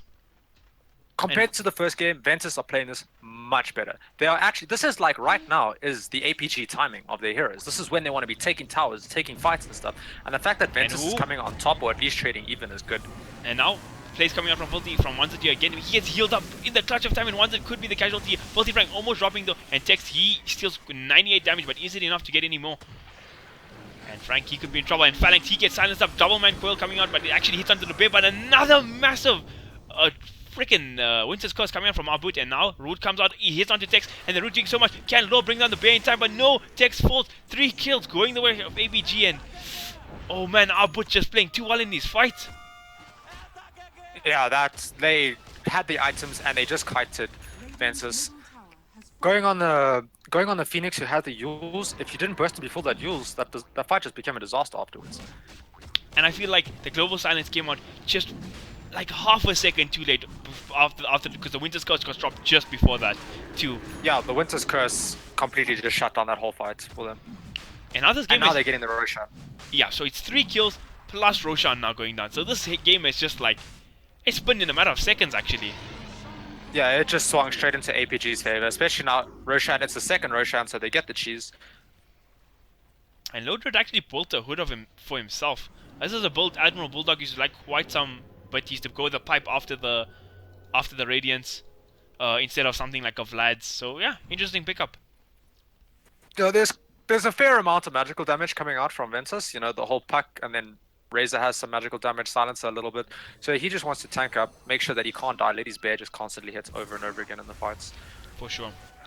And what do you make of this new sort of kind of build that Lone Druid players have been going for? They pick up the blade mail on the bear, so when it goes for those like siege plays, they can't actually really kite it up, because 5 seconds if you hit it, you just take so much damage.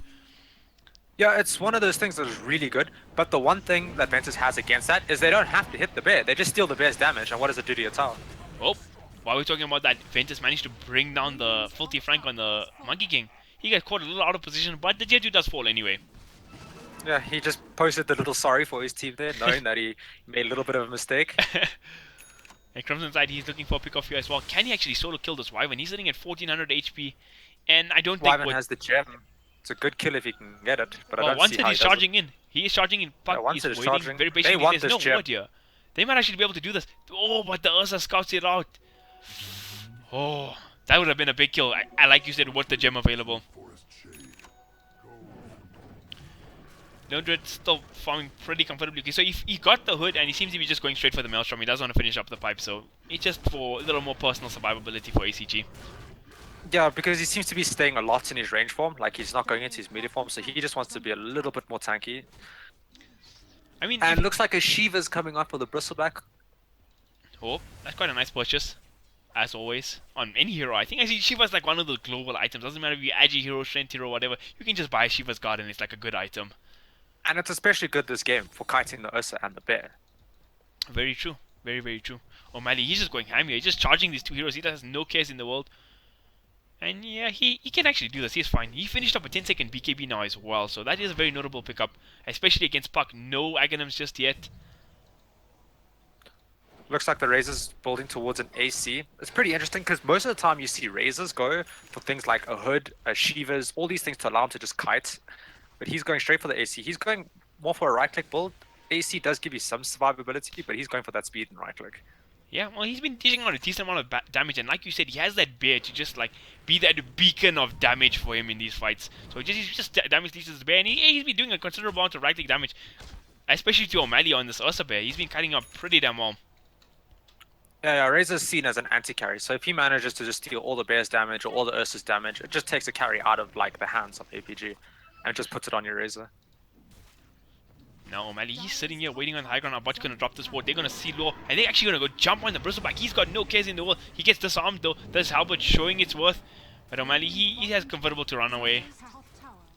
But now it does look like APG actually want to siege up this tier 3. Yeah, they seem to just want to siege up this tier 3. No. Interesting. Where's the Razor? There he is. They have no sentry ward. This Barra actually just hits up. And oh, that was quite funny. He walked into 5 heroes, hit through with the Shadow Blade and walked back. But they actually get the tier 3 super quickly. Alfredo, what a hero. And now Albert with another massive Winter's Curse. And now Phoenix, he gets in, he gets off the egg, brings down the Barra, and now I think they just got to hit down the base in this time. They don't actually care about heroes, they just want to get the racks. Can they do it in time? Phalanx ulti does get expended, and the melee racks is going to fall for the side of APG. And it feels like Ventus can't actually do anything about this base sieging up at this point with the AC up. It's pretty crazy right now. They just left the Puck top to take a tower, but they lost the racks for a tower.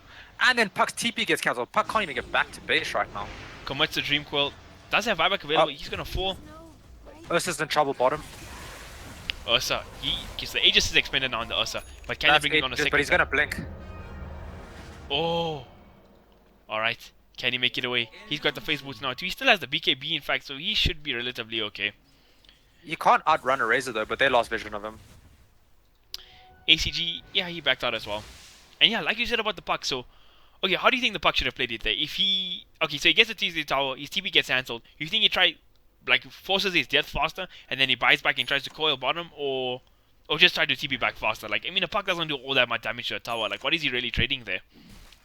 Yeah, it was a weird decision to just trade their base for a tier 4 top. Like, if the Puck was at their base, they probably would have had a better chance of taking the fight. But the fight went horribly very fast for Ventus. So they got picked off really quick, and then they were just put in this position of 4v5 already, so Puck going back wouldn't be able to really turn that around. That is very true. And with the silencer getting picked off as early as he did, I don't think Ventus could really take that fight anyway. So getting the tier Yeah, 3 is without actually the global some silence. form of consolation. Yeah, at least it allows them to take the enemy shrines as well. So yeah, it allows them to at least get the map control back even. But losing Arax is a heavy price. Uh-oh, this could be a disaster. Razor just TPs into 3 heroes, and he gets rooted up almost immediately, getting bashed now as well. Razor falls very quickly. And oh, that is a really unfortunate series of events for Mr. Razor there. As he TP'd 3 heroes, walk up the high ground, and first hit root, first hit bash. Feels so bad, Yeah, man. it was a very aggressive TP especially when they don't know where their opponents are. But they wanted to go for the kill on the hero in the lane with the Spirit Breaker who was invis on top of them. You know, this could actually mean a second hit of Rax. Bear sieging up, he doesn't care about the root. He's hitting away and he does so much damage to this tower. Monkey King's gonna throw out the Wukong's command, just giving that extra form of control. But Mr. Law, he pops his BKB, he's running in with his Bristleback. No cares in the world. He's gonna start going for this. Frank dropping down low, but nobody cares. This Bear is just a steamroller right now. He even charged through the freaking Bristleback. Bristleback forced to buyback, but the second Rax falling so goddamn fast. And what can Ventus do to save this last round of Rax? Can they get in return kills? Bristleback has committed his buyback. Can they do it? Rod of Atos gets thrown out on the Bear. The thrown out Crest committed, but no, Output heals up the Bear. And now another big ulti. He gets it onto the puck. Can he bring out the puck in time? Phalanx getting a deep ulti as well. Sia trying to hit down this egg, but it's not enough. Marshall Law is down. Bristleback dead. 90 seconds, no buyback. And they're going to go for the Mega Creeps. Puck is going to follow you as well. No buybacks available for the side of Ventus right now, and they're just gonna go. Ventus GG is finally called, and what a game from APG. And to Ventus, credit to Ventus in the second game. Credit to Ventus in the second game, they played it much better, but that literally came down to the last 5 minutes of this game where APG just started playing and maneuvering around the map so much better than Ventus, getting those pickoffs needed. Ventus just made a couple mistakes and that was it. I feel like that fight middle where they tried to take it and the global silence came on 1 second too late, and once APG won that fight, getting those 3 kills and getting the Roshan, the game just turned on its head, it felt like to me. Yeah, that's pretty much what happened. Getting the Ursa Roshan and then they just started steamrolling. But yeah, thank you everybody for tuning into the VS Master stream tonight. It was a pleasure, myself and Rockley casting this game, and yeah, GG well played to APG. But now, let's go tune into the DC Pulse Gaming. Thank you and good night.